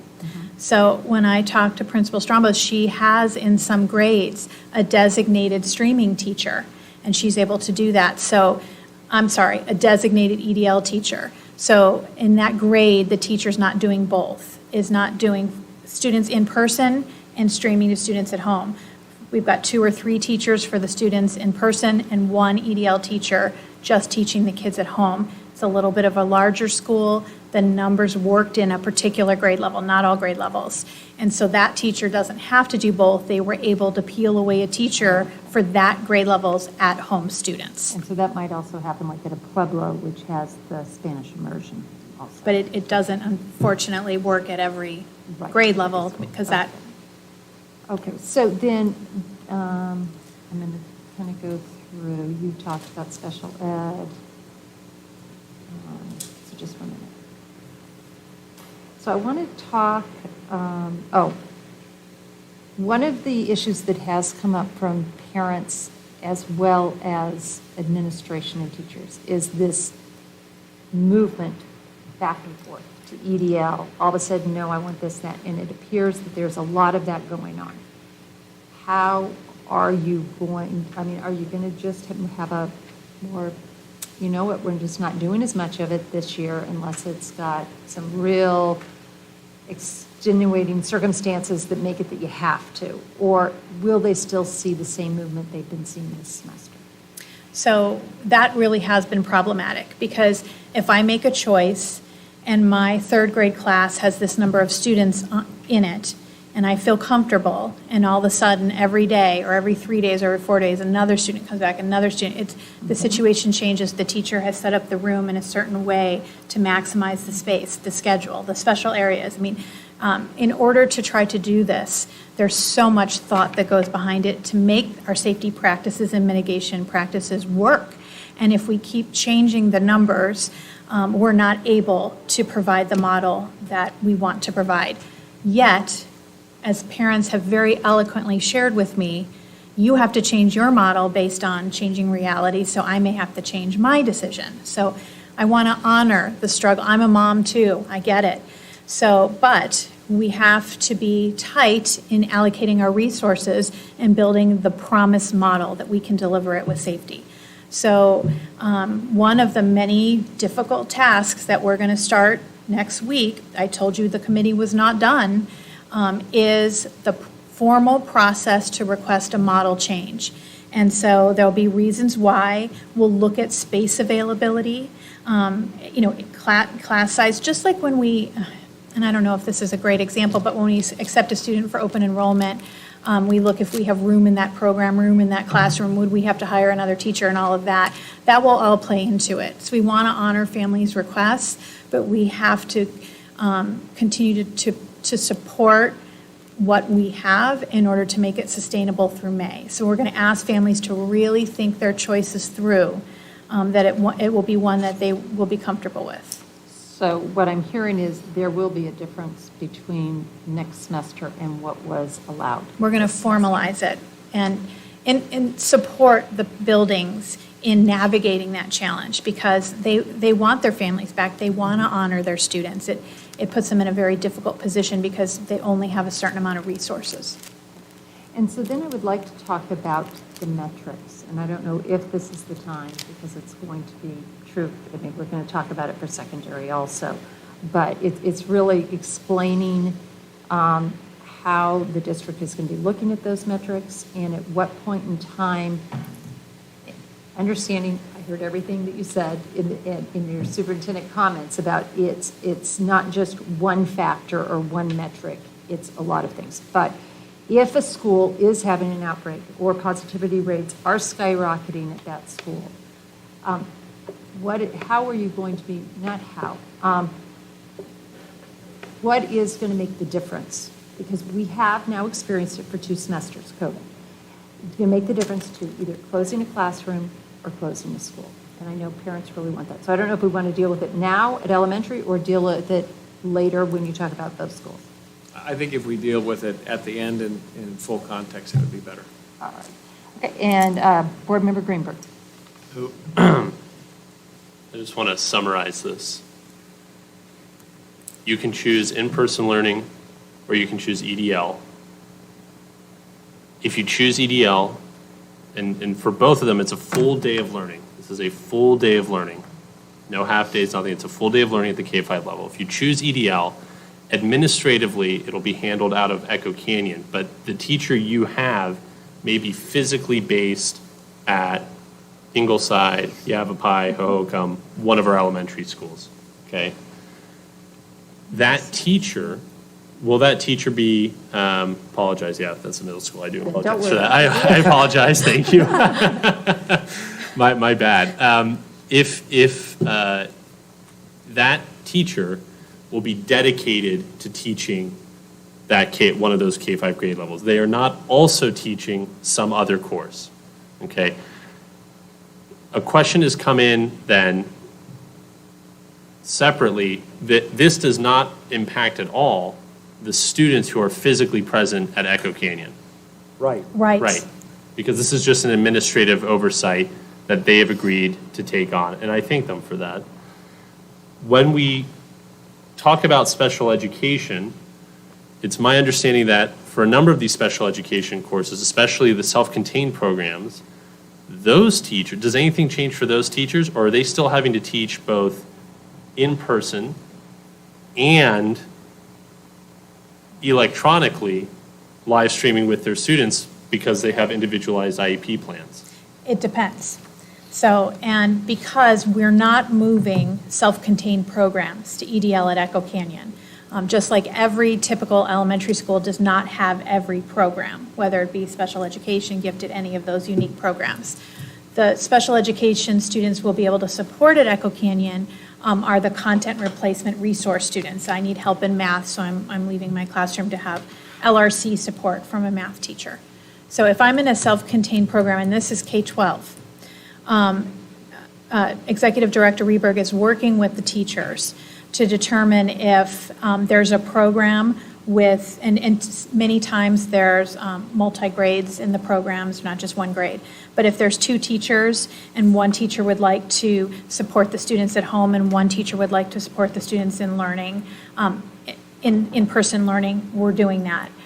In some cases, the teachers really want to try to do both to manage, because an IEP plan is so specific, and they know the family and they know the students, but what we're really doing is encouraging not doing both unless it's needed.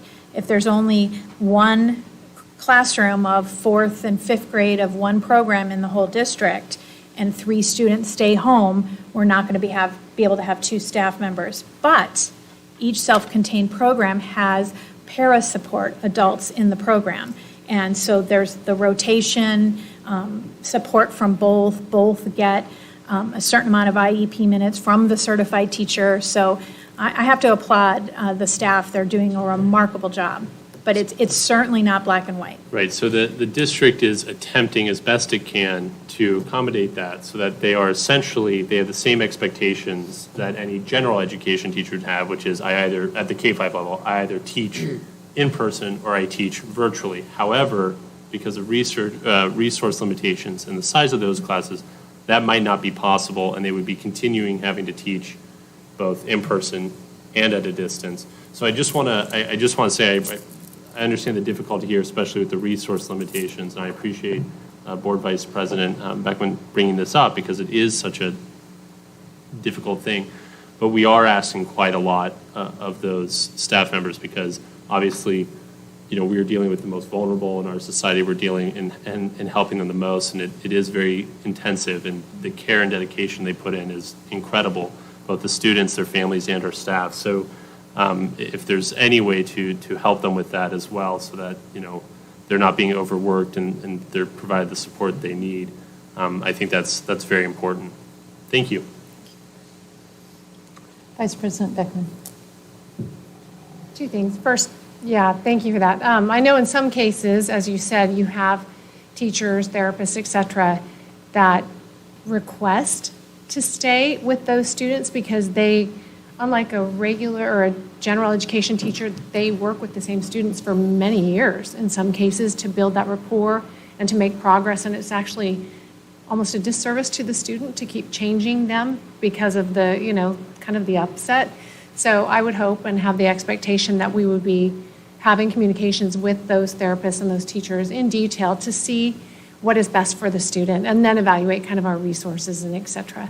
The second question is kind of a parallel track.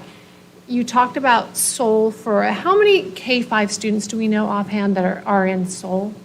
Did Dr. Thuman say about 42? Somewhere in that ballpark. I think 42 K-5 students was last I heard, and Okay. he's might be on the call. He can correct me if I'm wrong. So not a huge amount, but still, that's fairly significant. Are we, or have we addressed, I think, and I'm trying to anticipate questions. As Board President Beckham pointed out, sometimes we get a lot of those community questions answered in this meeting. Some of those families have those K-5 students in SOL because of schedule limitations from the parent. So you may have working parents that just say, I do not have the time to sit in front of a computer with my student or my child all day long. So we need to do work on the weekends, we need to figure out our own schedule. Now we're not going to have SOL as it exists currently. They're going to be moving towards EDL, that's my understanding, which will be sitting in front of a laptop, interacting, et cetera. Are we going to make any accommodations for those families that say, I can't do it? So Dr. Hagigat brought that up early on, that she was concerned about that. So thank you, Dr. Hagigat. And I have to say, Dr. Thuman was really willing to think outside the box and be creative. He said, we have this Florida virtual curriculum, K-12 now. We have dedicated teachers. We believe a majority of the families chose SOL because we told them if you need something for the entire semester, you want to know for sure. And what we've had to do is up the synchronous in SOL because many families want that. But absolutely, there's going to be some families out there, and he said he can make it work. Right, thank you. And I'm not suggesting that we make that an option. That kind of got us in trouble. We can't be everything to everyone, I understand. But there may be a few that it's not a possible solution for them. We're educators at heart, so we always try to make it work, right? Okay, any last questions on elementary? Otherwise, we can move on. All right, thank you. All right, secondary. So secondary instruction would be 5 days a week, and they would be in every class, every day. So it would no longer be 2/3 of a day. So it's a full day. I do have one piece of an early release suggestion in another slide, but for 5 days a week, in-person learning for secondary students where they're attending lunch and they're going to each class every day, very similar to pre-COVID, but with safety measures in place. Secondary is so complicated. There are so many unique classes offered as singletons at one high school campus and not the other. There are so many programs and classes that students need for a specific type of diploma or program. It is so difficult to duplicate a standalone. So for that reason, and for the maturity of the students and the pilot program that's working well, and asking the committee, we had unanimously approved streaming at all middle and high school classes, that we would stream all the classes. And so the teachers are taking on the difficult task of doing both.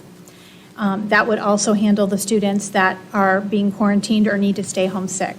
So what is great about that is for a majority, the master schedule would not be disrupted. The teachers would not be disrupted that were planned for the spring semester. What will impact that is the number of students potentially from Scottsdale Online returning to in-campus, any new students, or students choosing to go from in-person, switching models. So I can't say that there won't be any changes. But when you talk to secondary administrators or teachers about changing the master schedule midstream or not having programs available for secondary students, it really becomes difficult. So this was the way to go, and I really want to applaud IT and coming up with the cameras and really working hand in hand with teaching and learning to make that work. We are continuing with a third option, Scottsdale Online, for students that choose that option. As you know, Scottsdale Online has been tried and true in Scottsdale for a decade. What we would like to do is revert back to the 3 classes at a time every 9 weeks. That's what's been happening at Scottsdale Online in the past. Students find it very difficult to handle 6 intense online classes at one time. To focus on 3 at a time, complete them in 9 weeks, and take the next 3, they get the same number of credits. We just find that the success rate is higher. Because we're just staying true to the true Scottsdale Online model, we can go back to what we think is best practice for that model for 6 through 12 students. So when I talk about benefits and challenges, the benefits, of course, you maintain the master schedule and teachers selection as much as possible. We're back to the full day synchronous, and we really heard a lot about the equity of in-person and EDL and trying to make it work the best they can, but it was exhausting for teachers to try to pare down for the 36 minutes. There was so many great things we heard about it, but there was also challenges. So this helps with equity. And again, we designed it with our priorities and parameters. The challenge is the size of the secondary campuses. The number of students selecting in-person learning will impact our ability to provide the 3 feet of distance between students. So we do not believe we're going to be able to guarantee that when we go back in January. In addition, one of the big benefits of the current model, the 2/3 of the day with no lunch, is there's only a couple passing periods, maybe 3, and then there's no lunch on campus. So when you think of the number of students that need to quarantine that are sitting next to students, they're only in 3 classes a day with no lunch. So now if they're in 6 classes a day with 6 or 7 passing periods and a large lunchtime, we believe the number of students needing to quarantine will or could increase. So we have to understand that with the full day, with having every class every day in person, does come, our mitigation strategies become less robust. So that is a challenge. So because of that, the committee felt strongly that we had to have a Plan B. And this is a Plan B that we hope we don't have to use, but we feel we need to be prepared for every situation. We keep saying that our current reality keeps changing. So if in fact conditions at one campus, more than one campus, all the campuses, caused us to have to reduce the number of students on campus at a time, but we did not want to do 100% revert to full at-home learning. We could, yes, I'm going to use the H word, go with a hybrid model, but the beauty of this now is with a camera in every secondary classroom, students still learn 5 days a week, every single class, 6 classes a day. We would just rotate and have 50% on campus at a time. Again, this is not a learning model selection for right now. This is a contingency if it becomes necessary. These are not things we want to do, but as a school district, we need to be ready with contingency plans if needed. Moving on to secondary lunch and passing period safety strategies. So we talked at length about this as a committee, and one of the things I love about the campuses in Scottsdale is they're not cookie cutter. They're each beautiful in their own way. They're different sizes, different amounts of students. So a plan does not fit every campus. So Dr. Sackos and her logistics and operations team is going to partner with teachers and administrators at each site to facilitate mitigation strategies for passing periods and lunch. And of course, we've already done this for passing periods, but it's just taking it to the next level. We have to continue to teach behavior for our students, increasing the outdoor seating, encouraging the outdoor seating, and looking at potentially staggering passing periods and all. There's many different mitigation strategies. Some will work for one campus and some will work for another campus. So that's another subset of the committee that will begin to work with our ICS team. Back to students for quarantine, K-12. We want to have them engaged with their current teacher, and of course, this works very well at the secondary level if they're streaming for the EDL teacher as well. Okay, so really almost done, but did you want to talk about secondary before I talk about professional development and support? Yes, Board Member Perlberg. Okay, thank you. And thank you for stopping real quick, because I just, a very specific question. Sure. I think it'll be easy to answer. I'm assuming that full day, 5 days a week, yay, right? I'm assuming that that as a plan A, plan B, a hybrid was, I can think of right off the top of my head many reasons why that's more beneficial than trying to do a block schedule in person. I mean, obviously, we've heard arguments that block schedules would reduce the traffic and the crossing in the hallways and all of that as well.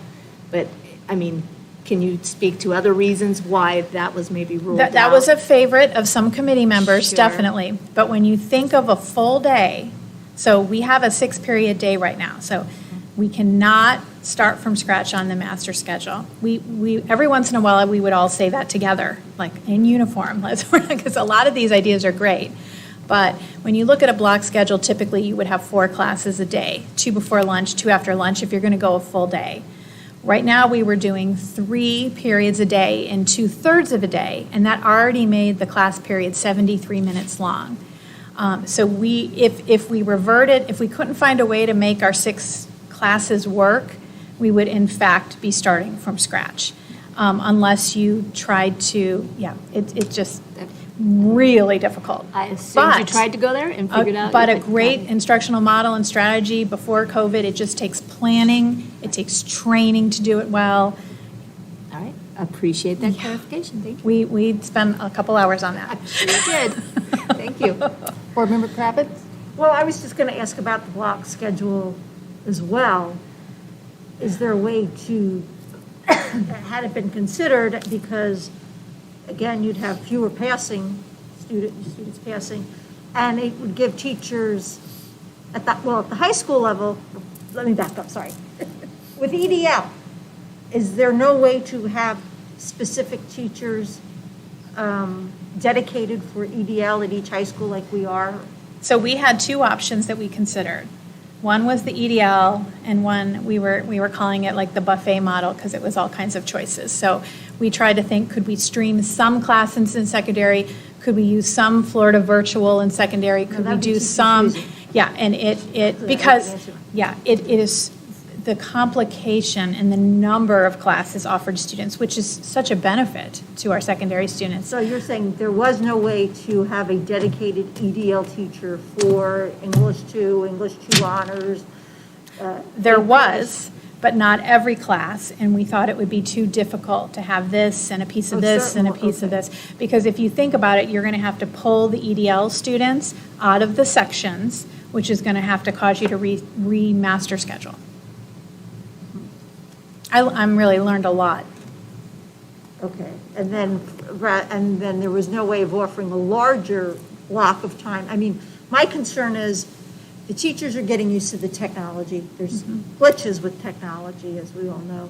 And when you have students who may be logging, again, there's no perfect plan, I'm just thinking, I don't mean to sound negative, but when you have students logging on and off, there could potentially be glitches, and then the teacher has to wait for the student to log on, and So, and we really How did. do we avoid that? We talked a lot about the block schedule, and we talked a lot about trying to pull out some sections, have some core sections as standalone EDL, some sections streamed, some sections asynchronous with Scottsdale Online, make like a little bit of a mix and match. All of these are possible. We just balanced how disruptive they were to our students and what we were able to offer. So it would require master scheduling, because if you have to pull out several hundred students to create new EDL schedules, it's like starting over. And if I'm saying anything incorrect, Dr. Sackos, you just jump in here. and then, okay, I'm done with the other questions. So any of that would have been possible. We thought this one, when you think about simple and scalable and meeting the needs of everyone, this is the one. And we got 100% support for this one, which is not, typical. I mean, everyone supports it, but this was unanimous, this is the best way to go. So the committee felt really strongly about it, and they did vet those other options as really viable ones. Ms. Kravitz, are you? Well, I finished? was thinking, like, at the end of the day, if you're an EDL student and you have questions, I mean, I know there's some back and forth, but when you're not in the classroom, if they have questions for their teacher, I guess at the end of the day. I'm not going to say it's not difficult, because the teachers are working very hard to meet all the needs. We had, as an AP chemistry or AP physics teacher on our committee. I can't remember what science she taught, and she's got both, and she's working hard, and she says she has to have them with her every day to keep everybody up. They can't miss a day, so that's why she wants to stream, so she can keep it going every day. Thank you. And I'll just interject here. Students and teachers will be available for their students before, after school, just like they were in regular classes pre-COVID. Dedicated right? as always. All right, thank you. Vice President Beckman. I think Board Member Greenberg had a question first. It's okay. Oh, I can- thought you can go- raised your it's hand fine. first. Okay. I thought you were. So, of course, I'm going to have a question about the metrics again. I don't know if we want to open that up here, because that's a big topic, obviously, in our community. I mean, I want to get as much clarity as possible from our perspective. I know having total clarity is going to be impossible, but moving forward, to touch on what President Beckham said, there's been some discussion around looking at individual schools and looking at the zip code and the 3 metrics, and it's, it's very confusing for a lot of people. So now here we live in this world where all 3 metrics would have to be read. If one is read, we begin the discussions, I'm understanding. If all 3 are read, we move to potentially close a school. And you and I spoke, and I'd like to maybe open that up for discussion tonight, that gets a little tricky as well, because when you look at those metrics, and if they're based on a zip code, the school may physically be in that particular zip code, but maybe your population is not. And I use Kiva as an example, because Kiva is in 85253, and 50% open enrolled. Those families don't necessarily come from 85253. The principal doesn't live in 85253. I don't think the AP lives in 8523, and probably a fair amount of the teachers. So if you look at that zip code, you're going to say we have an issue. But when you look at the school population, they're not necessarily residing in that zip code. So I'm not expecting a perfect science, but how are we going to move forward in that world? So if you want, I can answer the question now and kind of provide the broad framing on that. Well, I think it's, yes, you can go ahead, and it's really about measuring risk, right? How are you going to determine what that risk is, and at what Sure. point do you move to the hybrid? So I want to be very clear. We've been working with the health department before any metric moved to red. Because we're absolutely committed to ensuring as safe an educational environment as we can, and we're also committed to keeping our schools open as long as we can. You remember when we started this conversation, in our Return to Learn plan, we said we want to make sure that, and it's our phased-in approach, that when we open, we can stay open. That's been a part of our commitment all along. I still want us to be able to stay open. The health department wants us to be able to stay open, which means implementing the strategies to mitigate risk. As we watch what's happening with the increase in COVID cases in our community, there are a lot of other questions you have to ask to understand what's going on. Where those cases are happening, what are the age demographics of those, what's happening within the individual school building, and then within school buildings, there are grades and classes. And so there have been places within the East Valley where a classroom has been quarantined.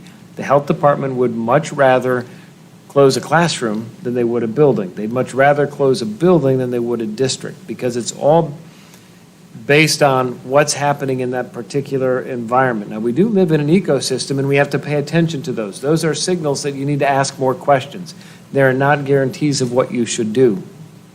So when we think about the high school level, for example, and I'm going to use one of our other East Valley districts, they didn't go all back to hybrid recently. They did one high school because 2 of their metrics are in red and they have high case count for COVID. So one high school moved to a hybrid model, in order to address that particular concern. Not all the high schools, not all the buildings.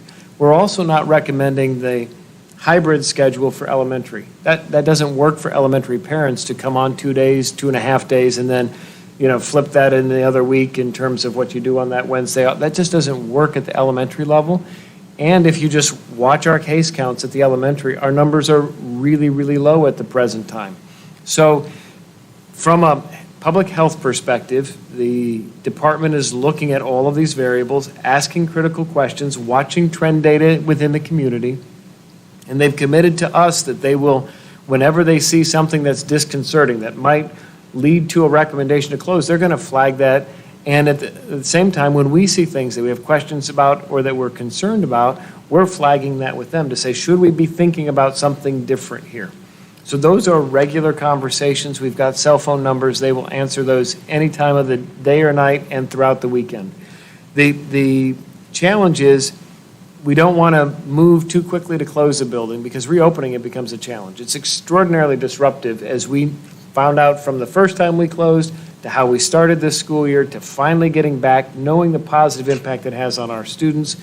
And even with students who are quarantined, I suspect you've heard from parents and maybe you've even heard from students, when you're required to stay home for those 2 weeks, it's not easy because you've now started to get back into the routine of being in person. People want to be in person.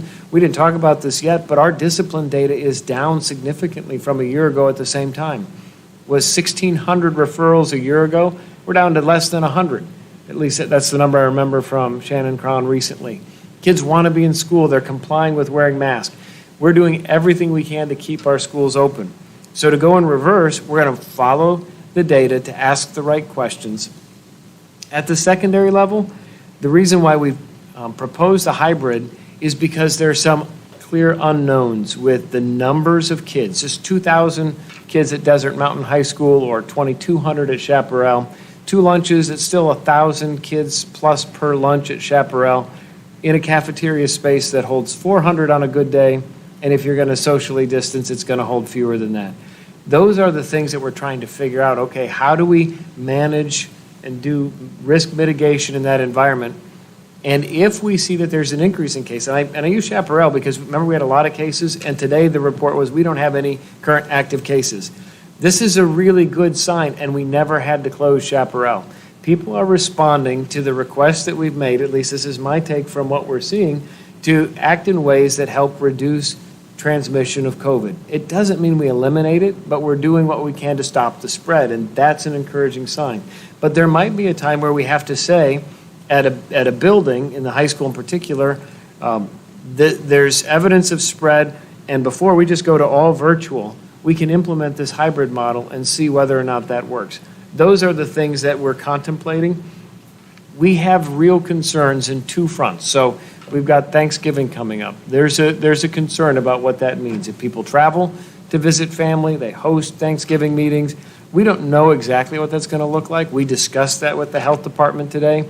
There are some things that are on the table in terms of how we might be able to proceed, but also we're going to learn quite a bit, which will then be instructive for how we start the next semester on January 4th. And that's why our commitment as a district is we're going to continue to have these conversations and make those decisions based on the specific factors at the time. But if I have no cases at Anasazi and I have 35 cases in another building and we've got evidence of spread in the building, I won't be recommending we close Anasazi. I'm going to focus on the building where the particular issue is. And I think I know that's frustrating for people, but there is no fixed answer here. We've been looking at the potential spread long before any metric turned back to red, and we'll continue to do so. So that's kind of my question is, and you've answered it to some extent, that we're going to continue to evaluate because I'm looking at the scenario, if it was to happen, that we have all 3 metrics in red, but our schools don't have a spread as defined by contact tracing, et cetera, and we don't close our schools, but like we're all in red. So how do you have that conversation? That's what the board voted to do, is follow the metrics, and they are in red, and then we look at the schools themselves and we're asked not to close them. Well, the health department told us today on our call that they don't envision a scenario where we're all in red. And that's, I think, part of where the frustration is with ADHS changing their recommendation, because that third metric, and I would argue that it works both ways. I don't envision a scenario this year where we're all in green because of the way the metrics are written. It's highly unlikely, given what's happening with COVID. We're either in yellow or red, but not all in red, given the change that ADHS did. We're operating in this space where we're learning how to live with COVID and provide education in a safe environment as best we can. And we do risk mitigation as best we can. We provide accommodations for teachers as best we can. We create options for those that need to remain online that are viable educational options, but there isn't a perfect solution in COVID. There's not one for the in-person students because there's a risk with coming to school in person. There is a loss of something when you remain online.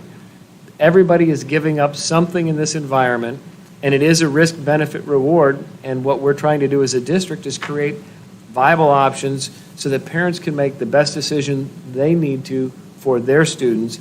We're trying to provide the support for our teachers so that they can come to work knowing that the district is acting in a way to ensure their health, safety, and well-being. We can't eliminate all risk. We couldn't do that before COVID. We won't be able to do it after COVID, but we're doing the very best we can with the information that we have and our resource limitations. So it's our attempt at doing the impossible in an environment where there's still a lot of unknowns. But from Maricopa County Department of Public Health, they said they don't think we're going to get to all three metrics in red. So highly unlikely that we're there. But even if we were, their comment was we would want to look at the specifics of the particular school. We want to ask the question about what's happening in that environment. Does it really warrant closing the school? Now, is it possible that things could get so bad that there's another executive order or requirement that everybody shuts down? That's possible. But that's going to be somebody at a higher pay grade that's making that decision for all of our schools. Right now, they're in the business of punting to governing boards to manage these public health decisions. Okay. The next question, I think maybe, Dr. Guerin, you're going to talk about when you hit your PD, but I wanted to touch on that Wednesday and talk about what the typical schedule for a high school student looks like on that Wednesday and the expectation, and if that's in the next one, and then what the expectation is for our teachers. Are they condensing a full day's learning in the half day? Are they expected to do all of it? Or I don't know if you're... Before you answer that, though, because I think you're going to answer, Yeah, and go to the next slide, I wanted sure. to have Board Member Greenberg. He's had his hand up. And then afterwards. Okay, so I have a couple questions, but I guess just first to build on that, I think it's very important that we continue to follow the state and county health guidelines. I know they change. That is how the system works. New information can change things. I think, if I'm not mistaken, that those guidelines specifically require us to also consult with the county health department. And so, I mean, that is what we're doing, and I think that is the appropriate thing to do. I don't think it's for us to decide what metrics are right and what metrics are wrong. So I appreciate the approach. I am very thankful to both our administration and the county health department for working so closely together and cooperating so well, because while there are frustrating aspects about this process, the fact of the matter is there's a lot of transparency and accountability here, and we're really trying to do the best we can. So I appreciate that. I really appreciate that explanation you just gave, and I hope our community appreciates it as well.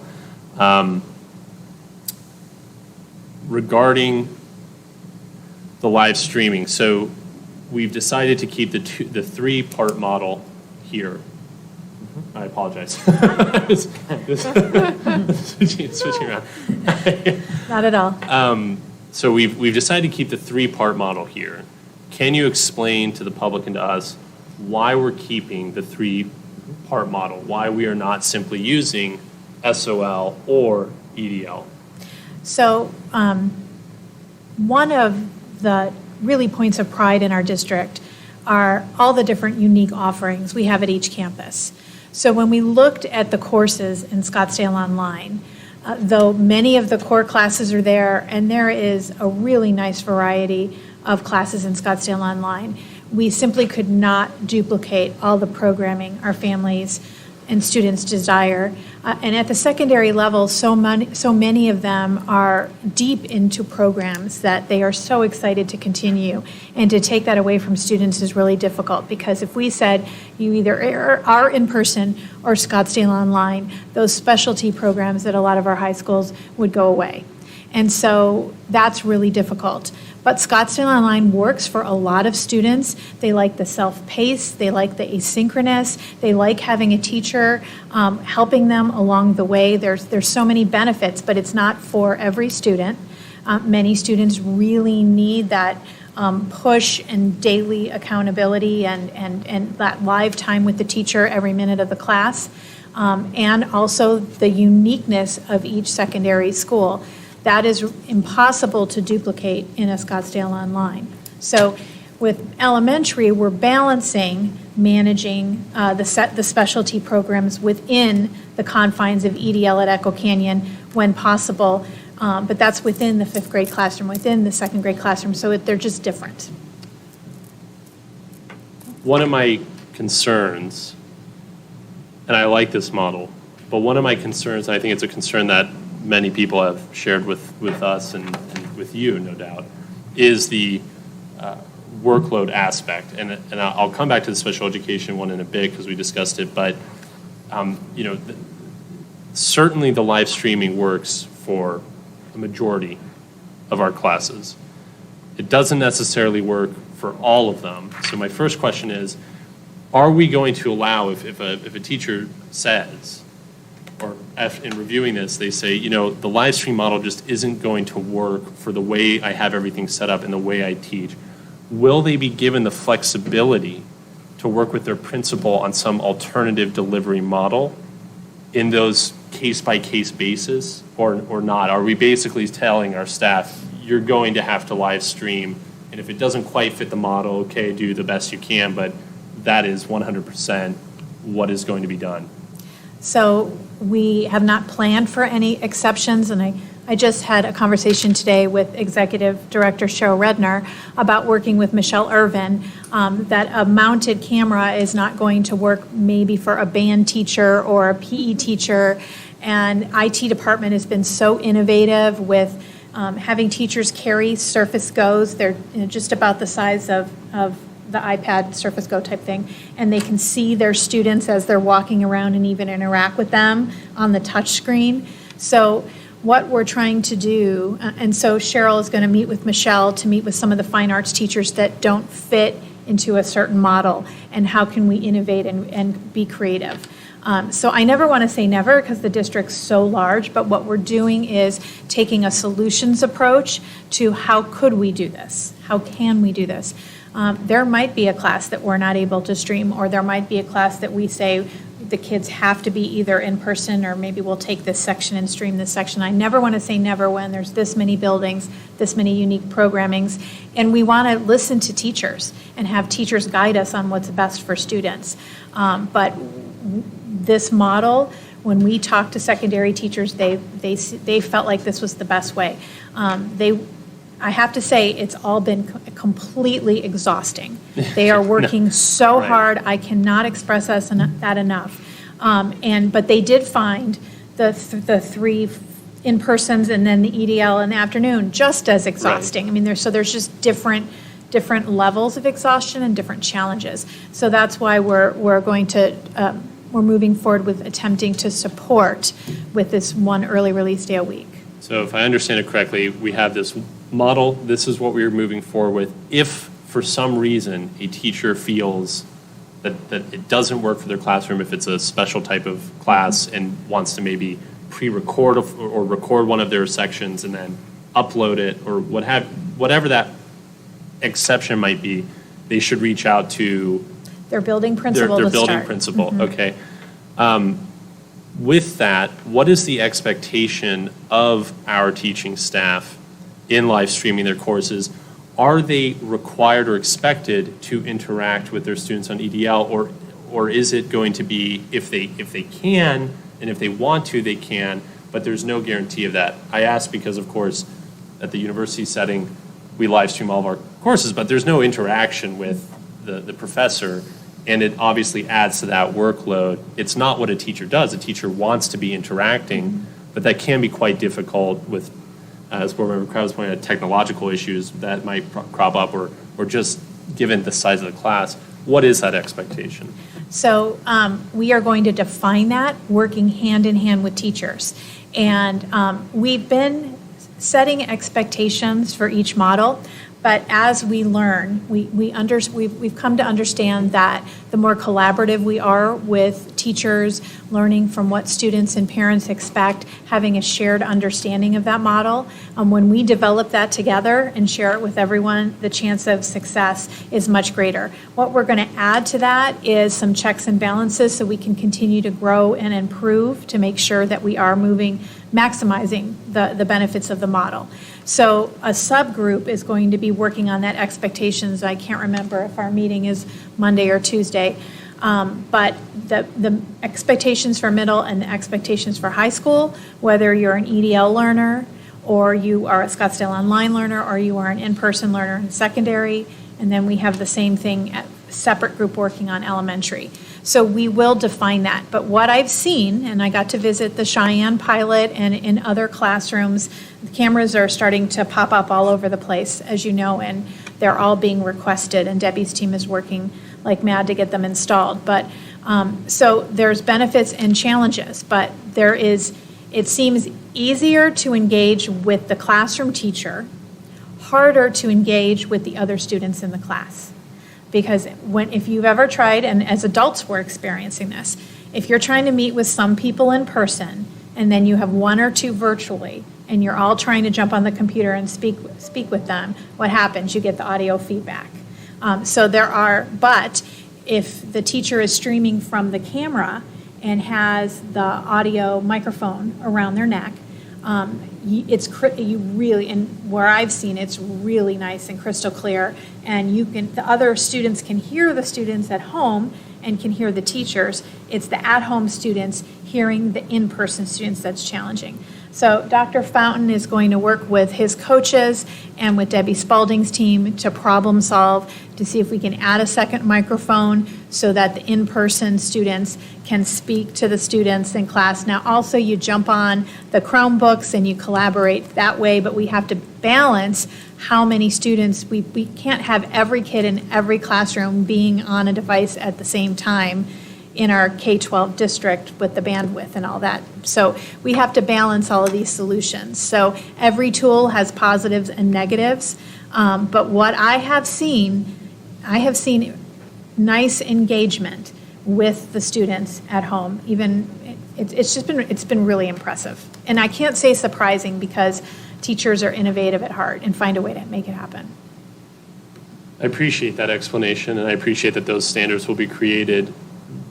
Right now, on a separate note, if I can pivot a little, right now and next year with this model, if we have to quarantine students at the 6 through 12 level, this is useful because they can just hop onto the live streaming. What happens, and sorry to backtrack on this, what happens at the K-5 level then if they have to quarantine? Although spread has been very minimal, we have had to quarantine some students here and there. What do they do? So I was in a fourth grade, I visited Cheyenne today. I was in a fourth grade classroom where they had some students quarantined, and there was about 6 of them, and they were cheering because they get to come back tomorrow or something. It was like, yay, on the windows on the computer. But so they are streaming. So that's why we're asking for more cameras. We want that option because if a student is quarantined or ill at home, we're not asking the elementary teachers to turn the camera on every day as part of a model. We're asking them to find a way to connect through Google, through Teams, through their camera with the students at home in quarantine to keep the learning going as long as they're able to. So that is why we need that. The other piece of the puzzle is if for some reason we have to revert back to all at-home learning, our elementary teachers are going to want these cameras and want these tools to be able to optimize learning at home. So we don't want to wait for that to happen and then hurry up and put the cameras in. So it's for students in quarantining. It's also for our Plan B or C, whatever, if we have to revert to at-home learning, they're all going to want these tools. And there's more tools coming up. They want additional microphones. A lot of them want the Surface Go to go with the camera. So we're learning, we're exploring, we're innovating, but we're also being fiscally responsible. So I apologize. Yeah. So I appreciate that. I do want to make it known that I am a little concerned about that, only because I know it's to the best of their ability, but I don't know how well that will work balancing students in the classroom and live streaming to try and keep young children engaged, especially the K-5 level. So obviously there's no good solution there, and a packet of work might be the only possible thing, but I just want to make that clear for the public and for us that there's a challenge there. With the cameras being installed into every classroom, we'll discuss that. I don't have a problem with that. I do want to make sure that we start training all of our staff on that now rather than wait, because, for obvious reasons. So whatever we can do now would be good. And then finally, back to the special ed, looking at the K-12 level, as I said, I think that I'm very concerned about, and I believe the board vice president and we have been contacted a number of months ago about concerns about overwork and the stress and the caseloads and changing students. I really want to make sure that Ms. Rayberg is taking and listening to that advice and finding out what we can do. I know that we have monetary restrictions. I know we've lost a lot through ADM and all that, but it's very important because from what I can tell and what I'm hearing, they are extremely overworked, especially having to do both a lot of in-person and virtual. And it's important that we do a deep dive on that. And then finally, just for clarification, for the current K-5 EDL students, the large expectation is that they will be keeping the teachers they have right now. It might not work out that way based on demand. They might have to change a teacher, or we might have to add a teacher to that system. But the basic plan is you will be keeping the teacher your student is with currently if you sign up for EDL to the very best of our ability. That is our number one priority. Okay. Thank you. I appreciate that. I apologize for taking up so much time. Board Member Kravitz. I know I'm being repetitive once again, and you couldn't see my thought bubble when I asked this question the last time, but I think we were talking mostly about high school, so I'll ask it again with regard to the middle school model. Is there a way to have dedicated teachers that are specifically EDL just for middle schools? We did talk about that. Okay. And again, trying to duplicate all the classes. It would also cause us to have to pull a lot of staff out of our current middle schools.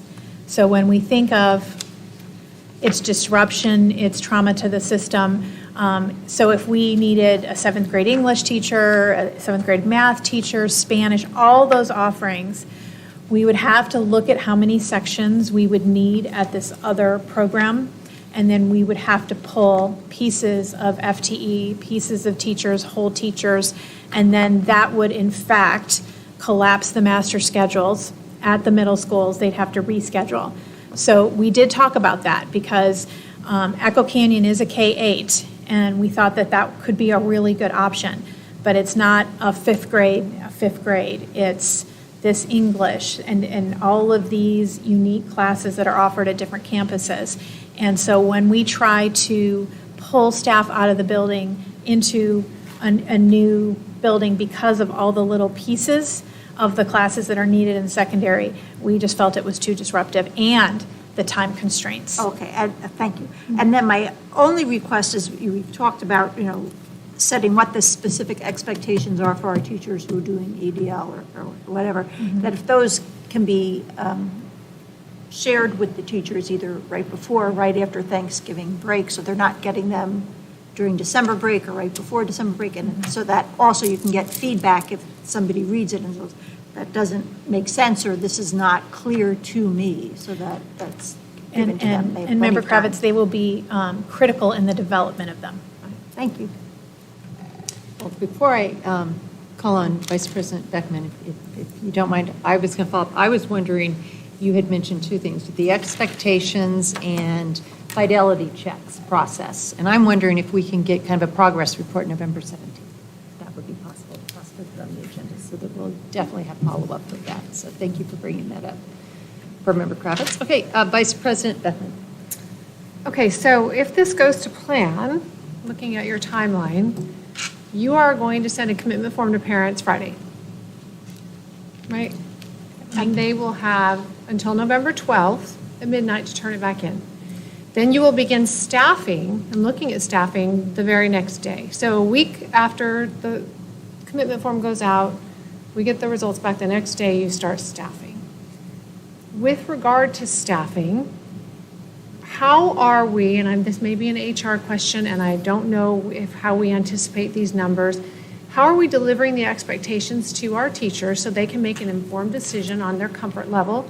And how are we having conversations about the teachers that we're currently accommodating, and how are we going to accommodate some of these at-risk teachers? How many teachers do we have that are streaming into a classroom? For example, we have a few that are hard to fill positions, and I know it's working quite well, that they're streaming in, and I guess it's going well, and is that going to continue? How?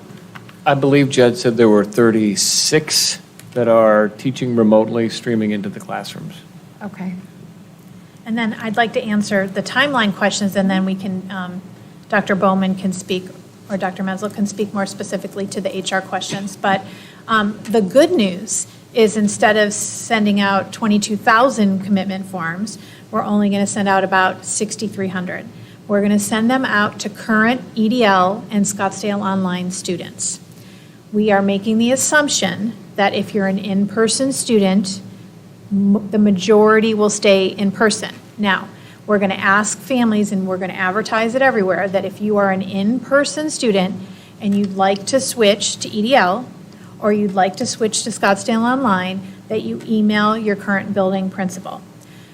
When we look at our timeline and what we have to accomplish, and what Dr. Bachna's team has to accomplish to reinvent our student information system, get the grades for the current semester, rebuild a new schedule, move kids around, it is frankly remarkable.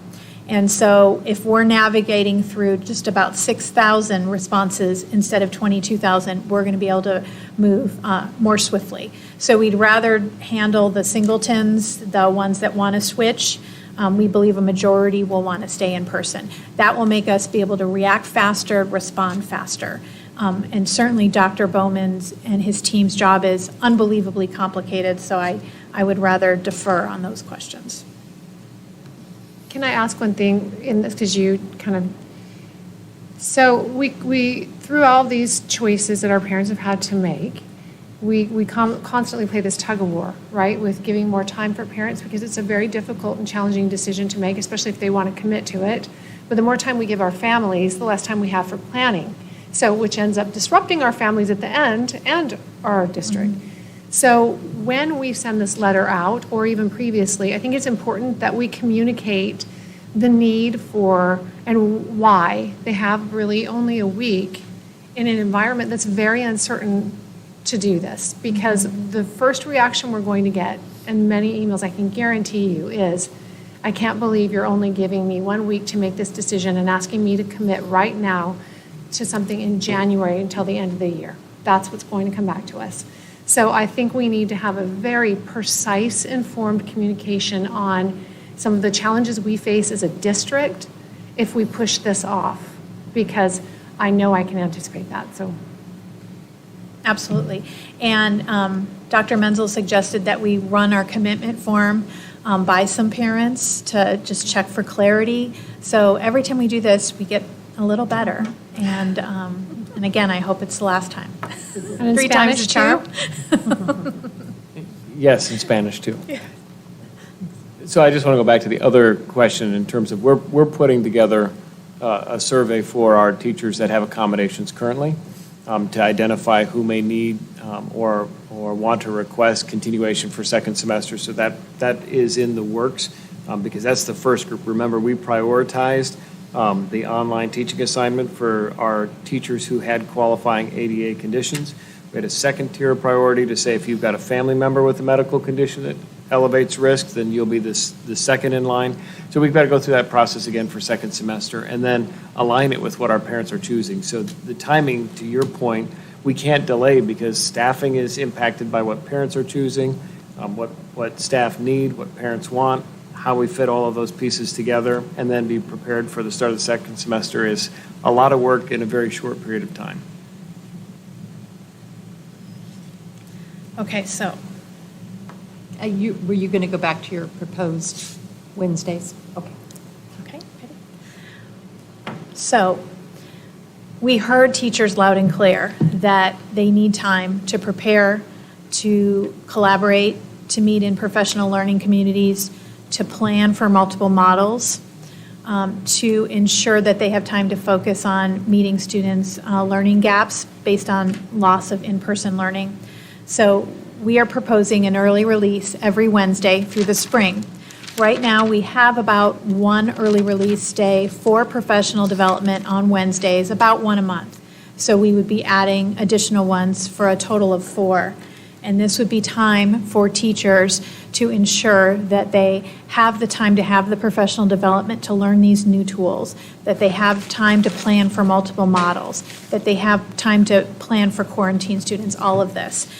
Because we understand that it is incredibly hard work.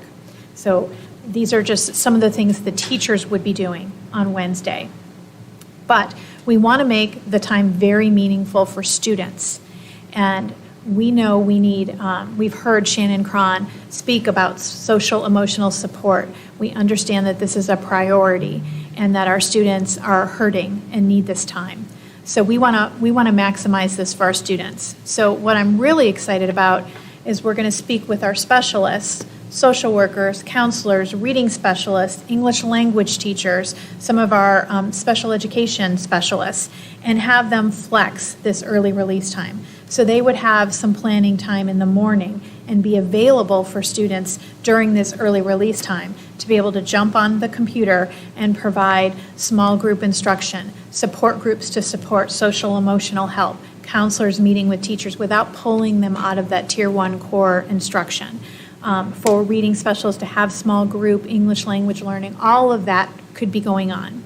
In addition, we have e-learning programs that are very effective, very well regarded, such as Nearpod, tobacco prevention toolkits. Students can be engaged in these e-learnings that would be designed by Teaching and Learning hand in hand with student services. So it wouldn't be one more thing for teachers to plan. It would be us optimizing the use of the programs that we know students need right now. In addition, we have really robust intervention programs such as iReady for middle school mathematics. We understand middle school mathematics is always a challenge.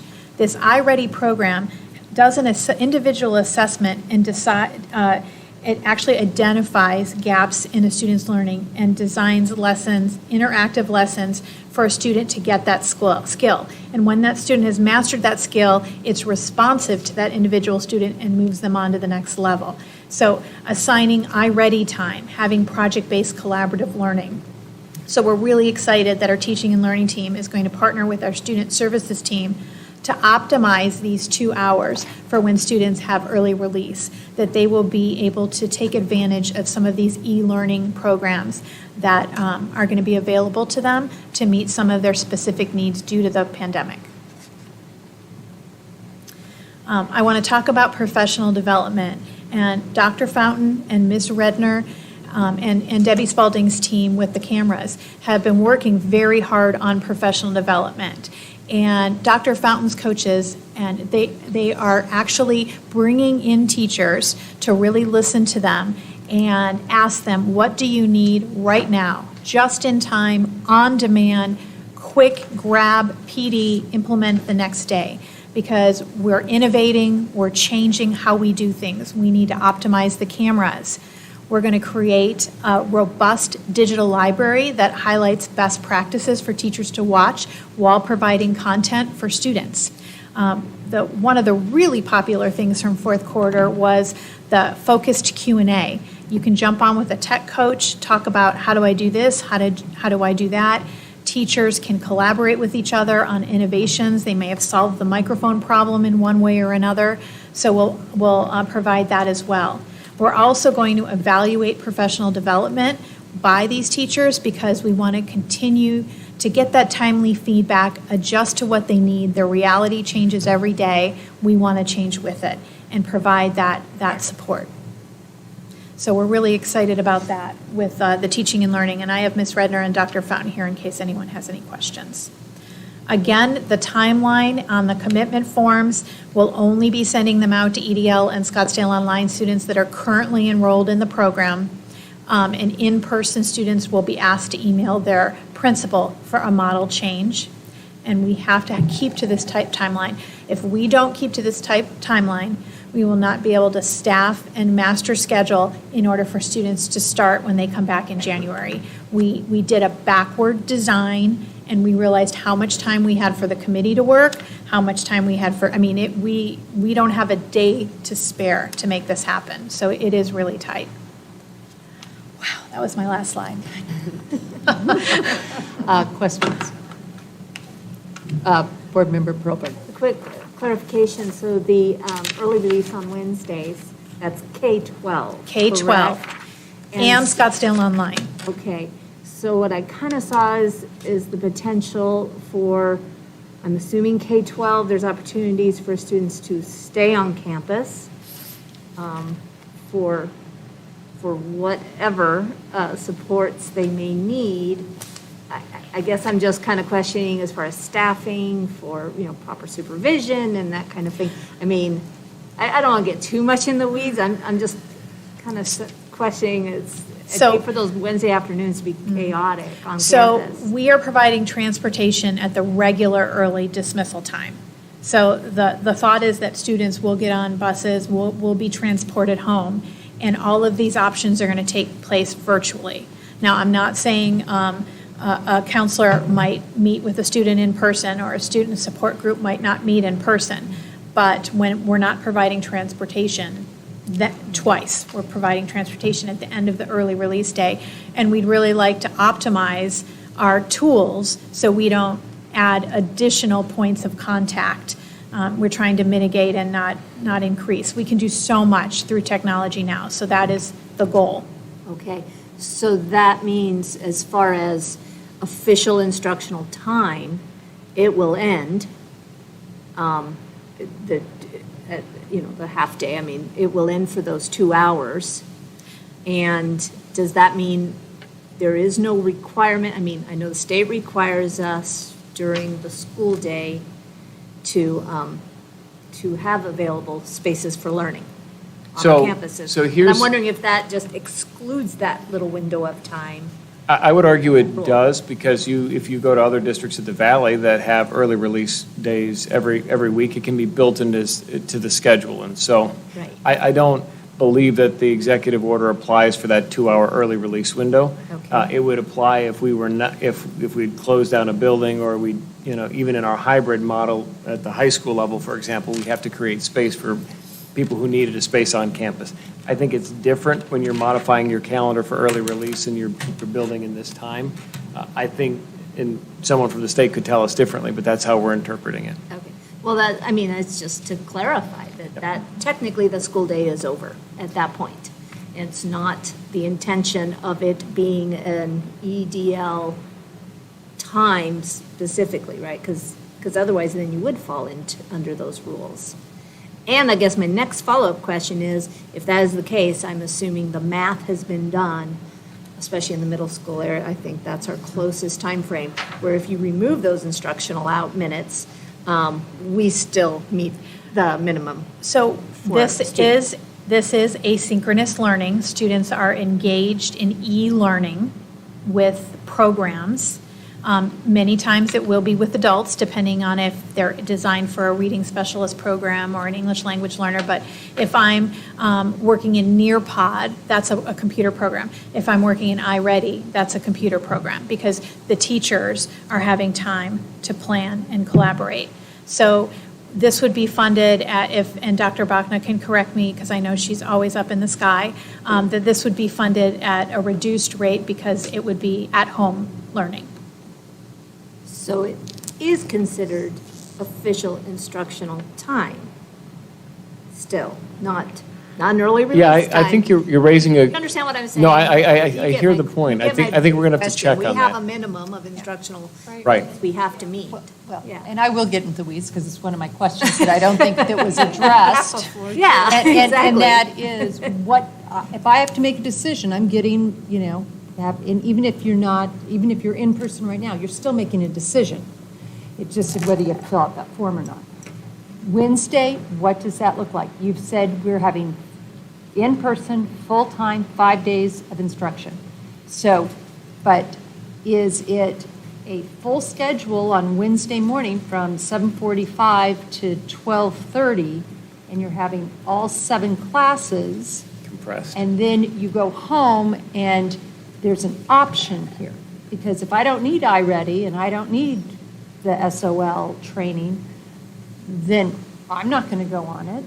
So what is that expectation for the students in the afternoon, which is what you're asking. But I'm still wondering what the morning looks like because we are saying that we're giving full instruction for 5 days. So you can always do that shortened schedule of all 5 or 6, Well, 7 classes. Right, and I appreciate the idea of clarifying what Wednesdays are going to look like, but we also have state requirement, Oh. minimal instructional minutes. And I want to make sure that no point, if we remove those 2 hours, like you said, other districts do it as well, have once a week release, but I believe they don't get to count those as instructional minutes in their minimum. So But that's we, why- with asynchronous, and Dr. Bachna can correct me, and we can talk more about this certainly, but if I'm engaging with this, and then we have evidence that the students have engaged with this platform, with this material, then that counts as attendance, that you've done it. And you might not have to do it right at that time, but that counts as instructional minutes, just like if I'm on Scottsdale Online and I'm accessing a class, that those minutes are not at full ADM, they're at 95%. Dr. Bachna, am I explaining this correctly? Well, and just let me clarify, so what I'm hearing you say is that K-12 students are expected to, in some way, at some point, be learning for those 2 hours that they're technically not on campus. Is that? They're engaging with it, and we can talk about the And that's all students are- expectation. Whether you need Nearpod or not, or need. Well, you gotta that's pick why there's, something, yes, basically. there's going to be a menu, so there would be Okay. something for everyone. Okay. Yes. That There's was more the clarification? vision. That was the Great. vision. Dr. Bachna, Okay. is that correct? Yes, that's correct. Okay. All right. And then the minutes will be checked on by administration and reported back to us. Yeah, so we'll confirm on the minutes, and Dr. Bachna has been tracking that very carefully. I think the other unanswered question is the issue of the executive order and on-site support, because we're providing transportation at the end of the day, not at the end of the shortened day, the early release, not at the end of the day. So if we have a requirement to provide on-site support, we'll put that in place, but it won't be accompanied by transportation back home at the end of the regular day. It's going to be provided at the early release time. And, so can you explain what that day will look like for students and if there is lunch or not? On the early release day. On early release. So, and Dr. Sackos just shared with me on typical early release days, they go to each class and then leave. And then on some campuses, I believe lunch is provided. Dr. Hagigad, on the Title I campuses, do they get lunch? So not every campus? Yeah. So, but we would have to talk to Patty Bilbrey because she may want to just have that sack lunch grab and go on these early release days. Again, we're continuing to innovate. But so that I would go to each class, it would be abbreviated, just like my normal professional development Wednesday, and then I would get transportation home. Now, we can look at some flexibility based on the required instructional minutes. We know at the elementary level, by February or March, we've met instructional minutes. So we can talk through, based on some of your feedback, if there's pieces of it at certain grade levels we want to make optional, or some that we have to be really tight on for instructional minutes. So that could be additional conversation. Board Member, Vice President Beckman. Maybe I'm a slow learner. I don't get it. So let's take a step back for me. Maybe everyone else does, sorry. But my daughters go to school all day or half day on Wednesday. They have their 6 shortened periods. They don't eat lunch there. They come home, some teacher has required them to go on to one of these. How will they be checked on? How will it be graded? How is it, how does anyone know they're actually doing it? I mean, from a parent's perspective, can you kind of lay that out? Because I'm not quite sure. Okay, so certainly, I don't anticipate it being graded in a traditional way. Right. It would be for completion, it would be Okay. for engagement, for instructional minutes.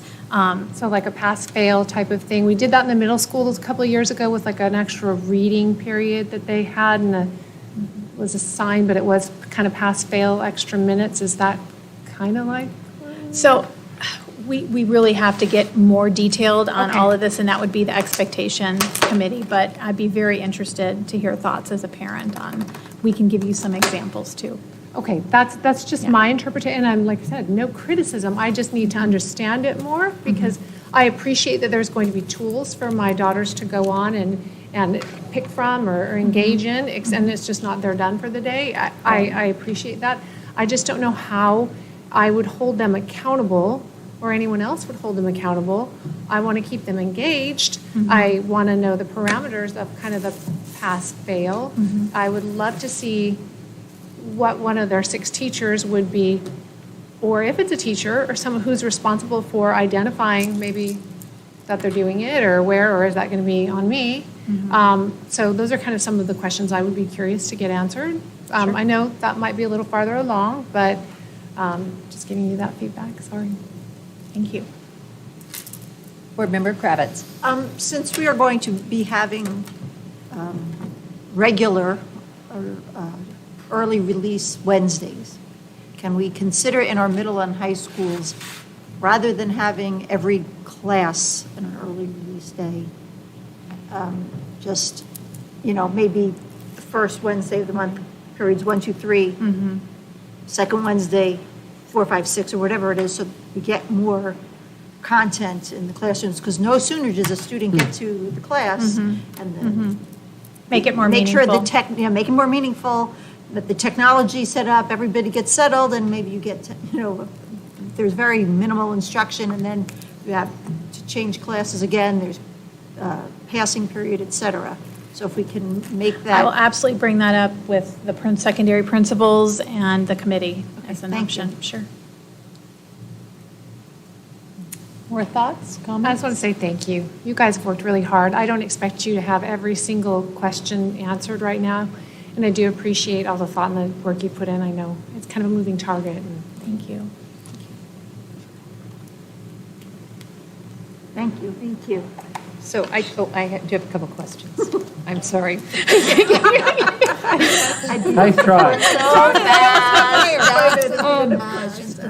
So every teacher will be live streaming unless there's some reason they would not be live streaming because it's not conducive to the being an effective instructional model for them.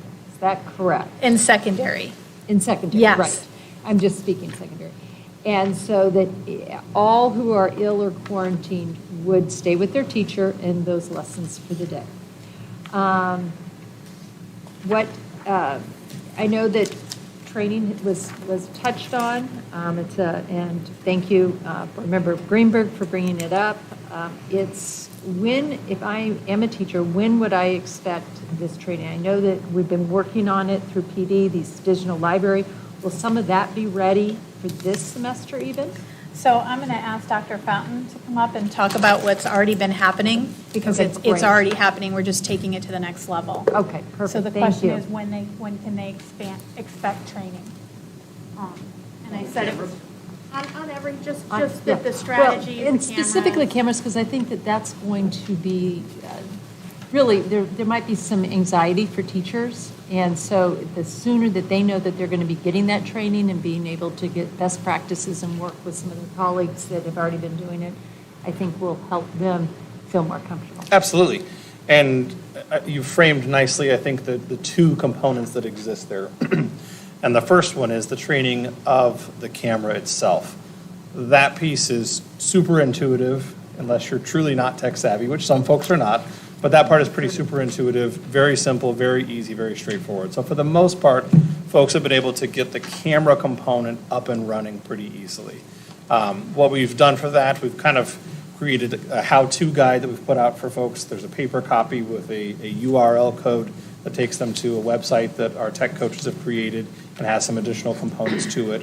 One of our tech coaches, Bernie Fritz, has taken the lead on that and also has regular office hours where folks are able to call in to him and get any Q&A related to that. The second piece of that equation, and I think the more significant piece, is the best practices component. That's what we've been building.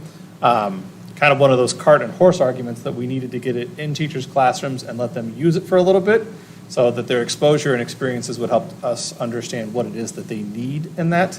That also goes hand in hand with Dr. Guerin's work tonight with this presentation and fully understanding what that model will look like in the spring semester. So now that we have those pieces, we're building some best practices. Part of that is the video library that Dr. Guerin mentioned. So kind of part one of that is to build out some short how-tos on just some ideas and some suggestions to engage kids to do this type of activity, to use math manipulatives, those kind of things. And then the second part will get kind of content specific. So those are some pieces that we're working on right now.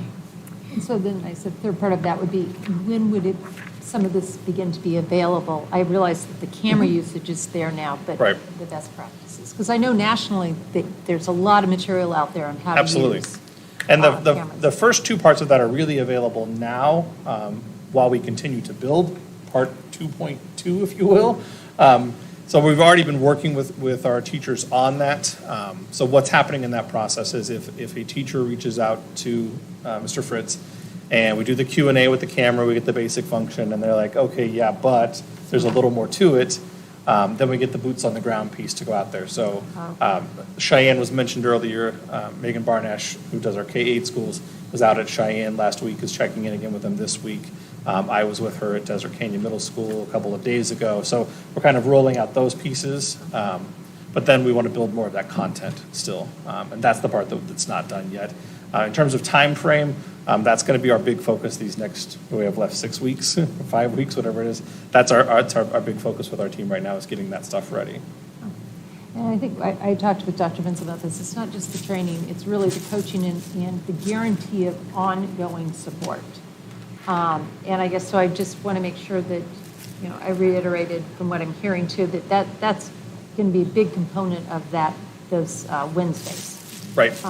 So that we're really listening to who needs, well, not really who needs, because everybody should be collaborating and working together. Hopefully they'll be excited, like you said, innovating what's working for them and what's not. So I think that I just want the teachers really to hear, and the students and the parents to hear, that there is going to be ongoing support. So I Absolutely. thank you for that.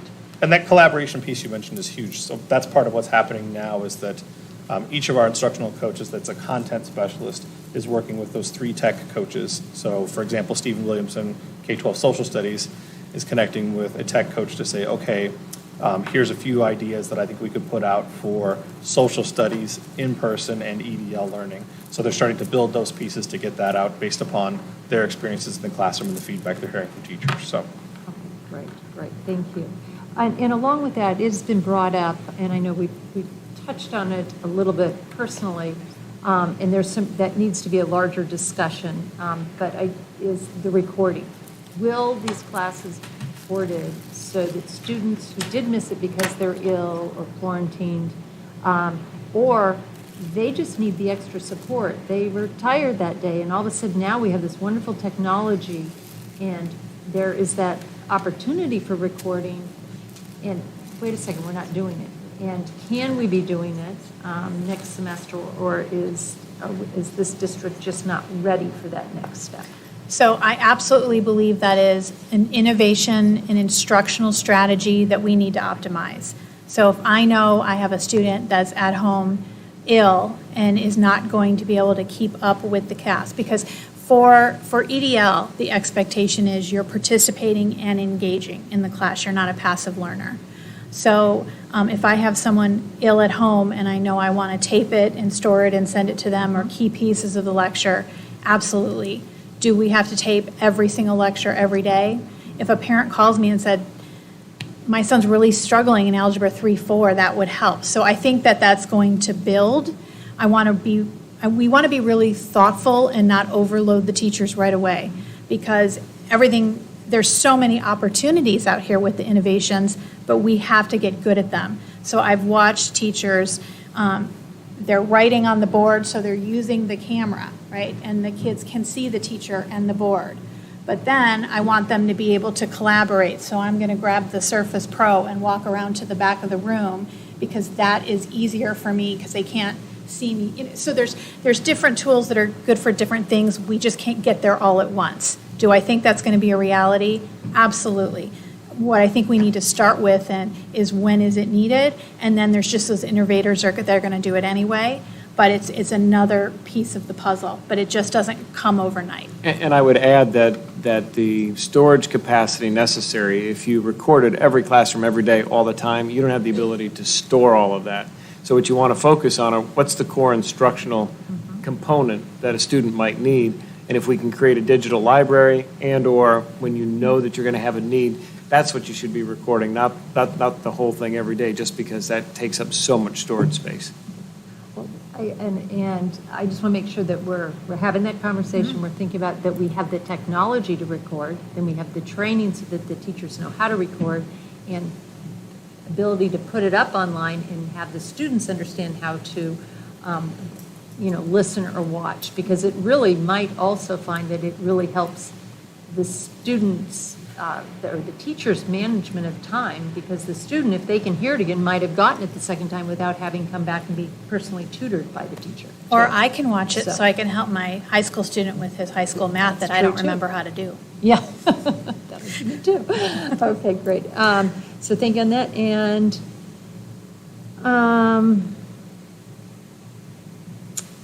we talked about special ed services.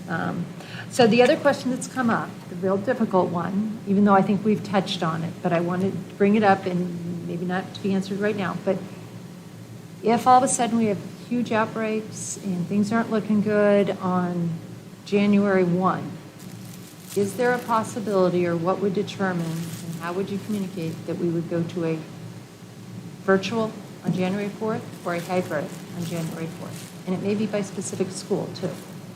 Yeah, we've used our multiple channels of communication with our families. If something like that were required, we'll plan on continuing to communicate during the break as information's available, so we would not spring that on someone at the last minute and surprise you're not going to be able to send your kid to school on that January 4th. So we'll know a whole lot more as we get into December, and then we'll begin to outline what we think is an appropriate next step in consultation with the health department, because it's really their information that's going to help us know, is there something more significant? I mean, there was a suggestion in our conversation today, well, maybe you they were thinking about the high school schedule not having lunch. Well, maybe you start with the kind of schedule you have now for the first 2 weeks before you move back, just to mitigate. Well, they don't understand the scheduling challenges that Dr. Guerin shared tonight, but that's their thought, is to say, okay, can you phase into that return in January, depending on where we are with COVID? And so I think we want to look at what that might look like and what's possible. We just don't know at this point. So the model is built on the 5 days, as close to as possible regular schedule, but we recognize that the reality might require us to start differently. So I think the community just wants to hear, and the teachers want to hear, that is part of the ongoing conversation, and that it sounds like no one will be taking a break during Christmas break from this, right? Unfortunately.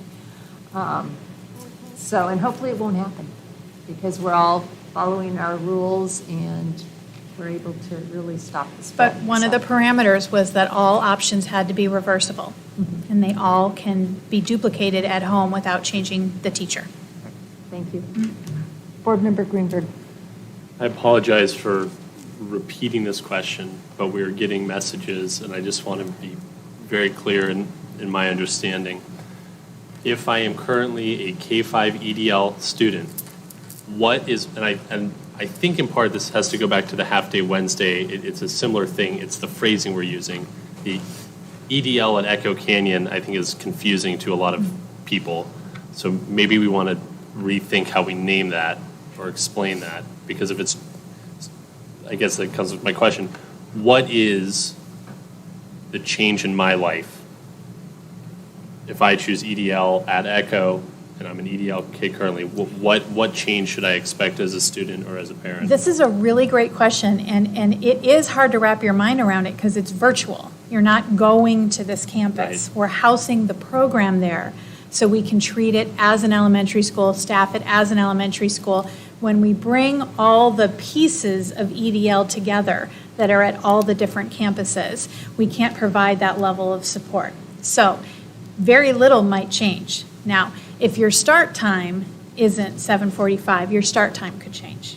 So if I'm at a campus and I'm an EDL student and I'm on a different schedule, the day and end of my start time might change. We're going to have all EDL students on the same schedule.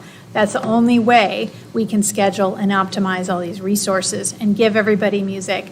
Board Member Perlerberg, you mentioned I have to hop off because my homeschool has music at this time. I mean, it's just layers and layers and layers of that. So we're going to have to make the switch to give everybody that optimal experience.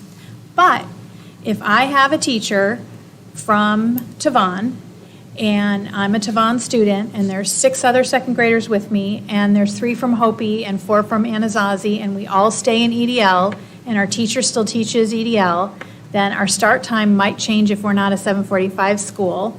But what's going to improve, potentially my schedule is going to change a little bit to fit in those special areas in my new elementary school, but my classmates are the same. If I don't change teachers, the way we operate, how we navigate, some of the structures that are embedded in my online classroom could be the same. So it could look, there's going to be some differences, but I'm still sitting at home in my room or in my living room, and I still have that teacher that I had before in many cases, if there's not a teacher change, and there's going to be a lot of familiar faces unless they went back to in-person learning. And if I am, I mean, this is unfair, so I'm just going to let you know ahead of time, this is an unfair question. But if I am, for example, a 5th grade student who is currently in EDL, and I move forward with this, but I am in one of those special programs, like I'm in 6th grade math, right? That's all built into this model with the live streaming and all that. That all stays the same. You might have a different teacher depending on demand and all that, but by and large, you're talking about a very similar system. For you, the fact that it's being housed, the fact that it's being administratively housed at Echo Canyon does not truly affect It should improve the experience and resources you get, make it streamlined. And it is us behind the scenes and how we manage our resources and what we're able to provide. So instead of having all those singleton out there and trying to say, well, this class could have music here and this class needs this, and we don't have a speech teacher for here, and so it's all those resource teachers doing double duty, which Right. is exhausting those special Right. education teachers because they don't have another adult in the room. All of that is going to help. But if I am a 5th grade student in a non-specialty school that I happen to be streaming into the room as my EDL solution, I will have significant change because I won't be learning with other students in person and EDL just by streaming. I will have most likely, a majority will have a different teacher, but I will have that teacher dedicated just to me and my other online students instead of teaching 2 models. Okay, so for students in specialized courses, there could be quite a change in that you might have different I mean, that's really what parents want to know. Am I going to keep the same teacher, or is it going to go? So in those situations, it might be quite different because you would have that. If a parent makes a decision over the next week on this, and then after receiving it is like, yeah, I'd rather go back to in person given what I want. I know we're asking them to make a commitment. What's the deal there? The deal is pretty much with these exceptions that we're creating a process. Without that, it's basically, we just can't accommodate it because of the staffing and all of that, correct? it's unclear how firm our no can be, which is why if parents are on the fence, then probably choosing the in-person is the option. It's really disruptive, and what happens if you then choose to come back in person or figure it's just not working for anymore. Right now, we've got a lot of families who, and I need to clarify a number, the 42 numbers, the 42 teachers in Scottsdale online. There are 1,075 students, so there's been some confusion, going back and forth. 1,075 kids, 42 teachers. They've been in Scottsdale online. They know what it is. Many Scottsdale online parents wanted to come back at the end of the first quarter. Some wanted to come back before then, for lots of different reasons. It is really problematic if someone says, I want the online experience, and 3 weeks later decides they want to be back in person or at the end of the third quarter. So this is where we're asking parents, it is the risk reward, but we want you to and obviously there can be some really extenuating circumstances, which is why we've got a process in place. Otherwise, we're saying, pick the model that you think is going to be best for your kid, that you're willing to commit to. It's not committing to forever. It's just for the second half of the year so we can properly staff and support them and not create an undue burden on any group of teachers or families because we've got the churning all throughout the semester. So if a parent is on the fence or is concerned, they should speak to their site principal leader and they can try and help and advise or guidance counselor. Okay, and final point then, when we go out with this, I think I'd strongly say not to use EDL at Echo Canyon as the phrase. I don't know if that was the intent, but I think it's really confusing to the different groups of parents who have different issues. I think maybe instead if it was, I don't know, new EDL model or just something like that with the bullet points explaining it. We were calling it EDL Elementary. Oh, okay. Housed at Echo Canyon. I mean, we wanted to, it's because confusing. the emails. But we do want to honor Yeah. the support provided Right, by no. Echo Canyon. And I really appreciate it. And I know you do too. Yeah, It's confusing. Really, thank you for taking that on. Well, you brought up a couple of good points. One being timing. Because if grandma can't get to the house, because I'm working until 8:15 and Echo Canyon starts at 8, because it sounds like it's going to be on Echo Canyon's schedule, I want to know that. So that needs to probably be on the communication. What is their start time and end time? So that the parents, before they make that decision, don't 3 weeks later say, I didn't know it was 8 o'clock and now I can't get grandma here at 8. Yeah, we put it, Dr. Bachna and my team, we created it today, a draft of it, and it's right there. The other thing that I just want to bring up, since it was brought up, and I'm not trying to point out anything because maybe things changed, but when my daughter was in 5th grade, there was no 6th grade math. So, Dr. Hagegod, I don't want anybody listening who has a 5th grader who didn't get into 6th grade math. Do we offer 6th grade math for 5th graders? We used to not. So it was just, it was just brought up as a point of conversation. I think it's more about the contained gifted I know you brought it programs, as a point of conversation, but people will hear that and then, I just want to be clear, do we have it? I think with the gifted, I was referring to the gifted program. I apologize. Okay. Yeah. I don't apologize. It's just, we just want to be clear. Let's invite Karen. Yeah, I because think we have Karen up here. Yeah. Okay. Karen Brown, do you hear us? I love when you're talking. Yes, I hear you. Will you share with us a little bit about how 6th grade math is utilized if we have 5th graders that are advanced? Yes. Or So, just say the school so the parents will know. That's all. So we offer accelerated math for our 5th graders, but we also have a very, very small group of students who are even more radically accelerated. When we have a 5th grader who needs that 6th grade accelerated math option, that student ends up in an SOL, accelerated math opportunity. So they are already in an online environment because we do not offer it at the elementary school.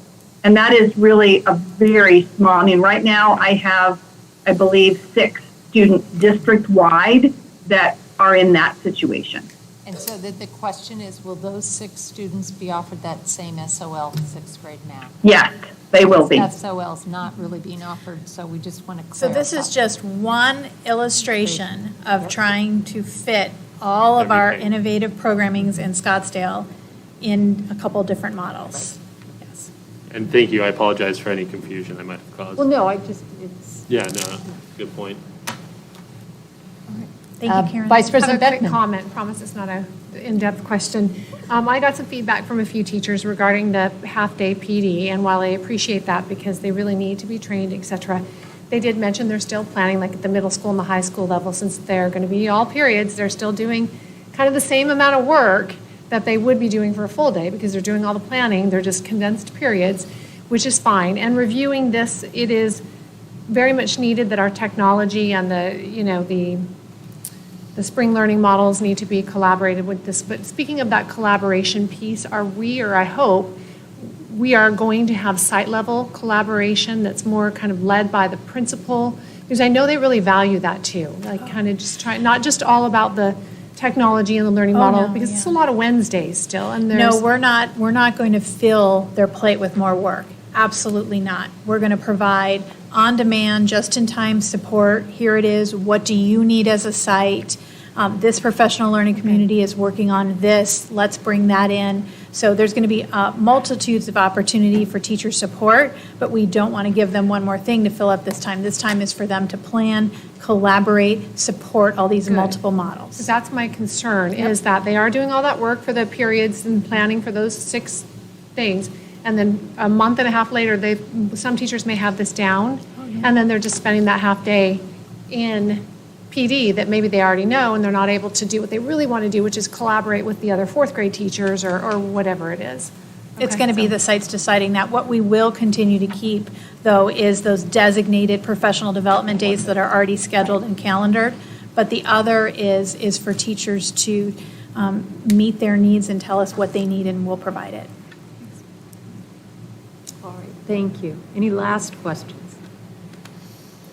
Okay. Thank you very much, Dr. Guerin. That was a long hour and a half.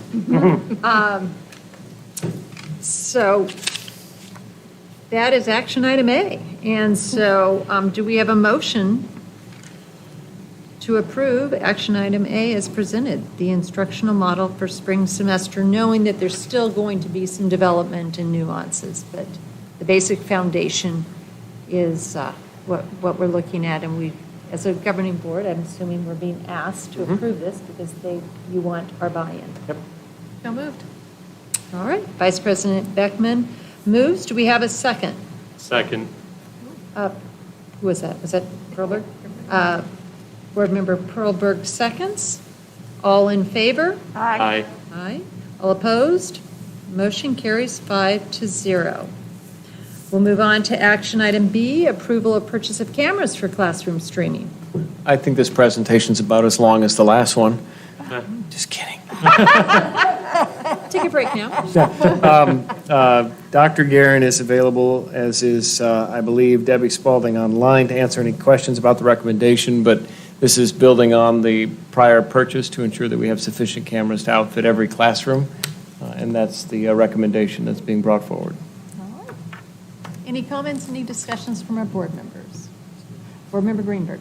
Just one very quick question. For the installation, for the receipt and installation of these cameras, are we certain that these will all be implemented by the next semester? I know there are issues with being on campus while students are on campus to install them, and we have to limit contact exposure. I just want to make sure it's very clear that our timeline works out for January.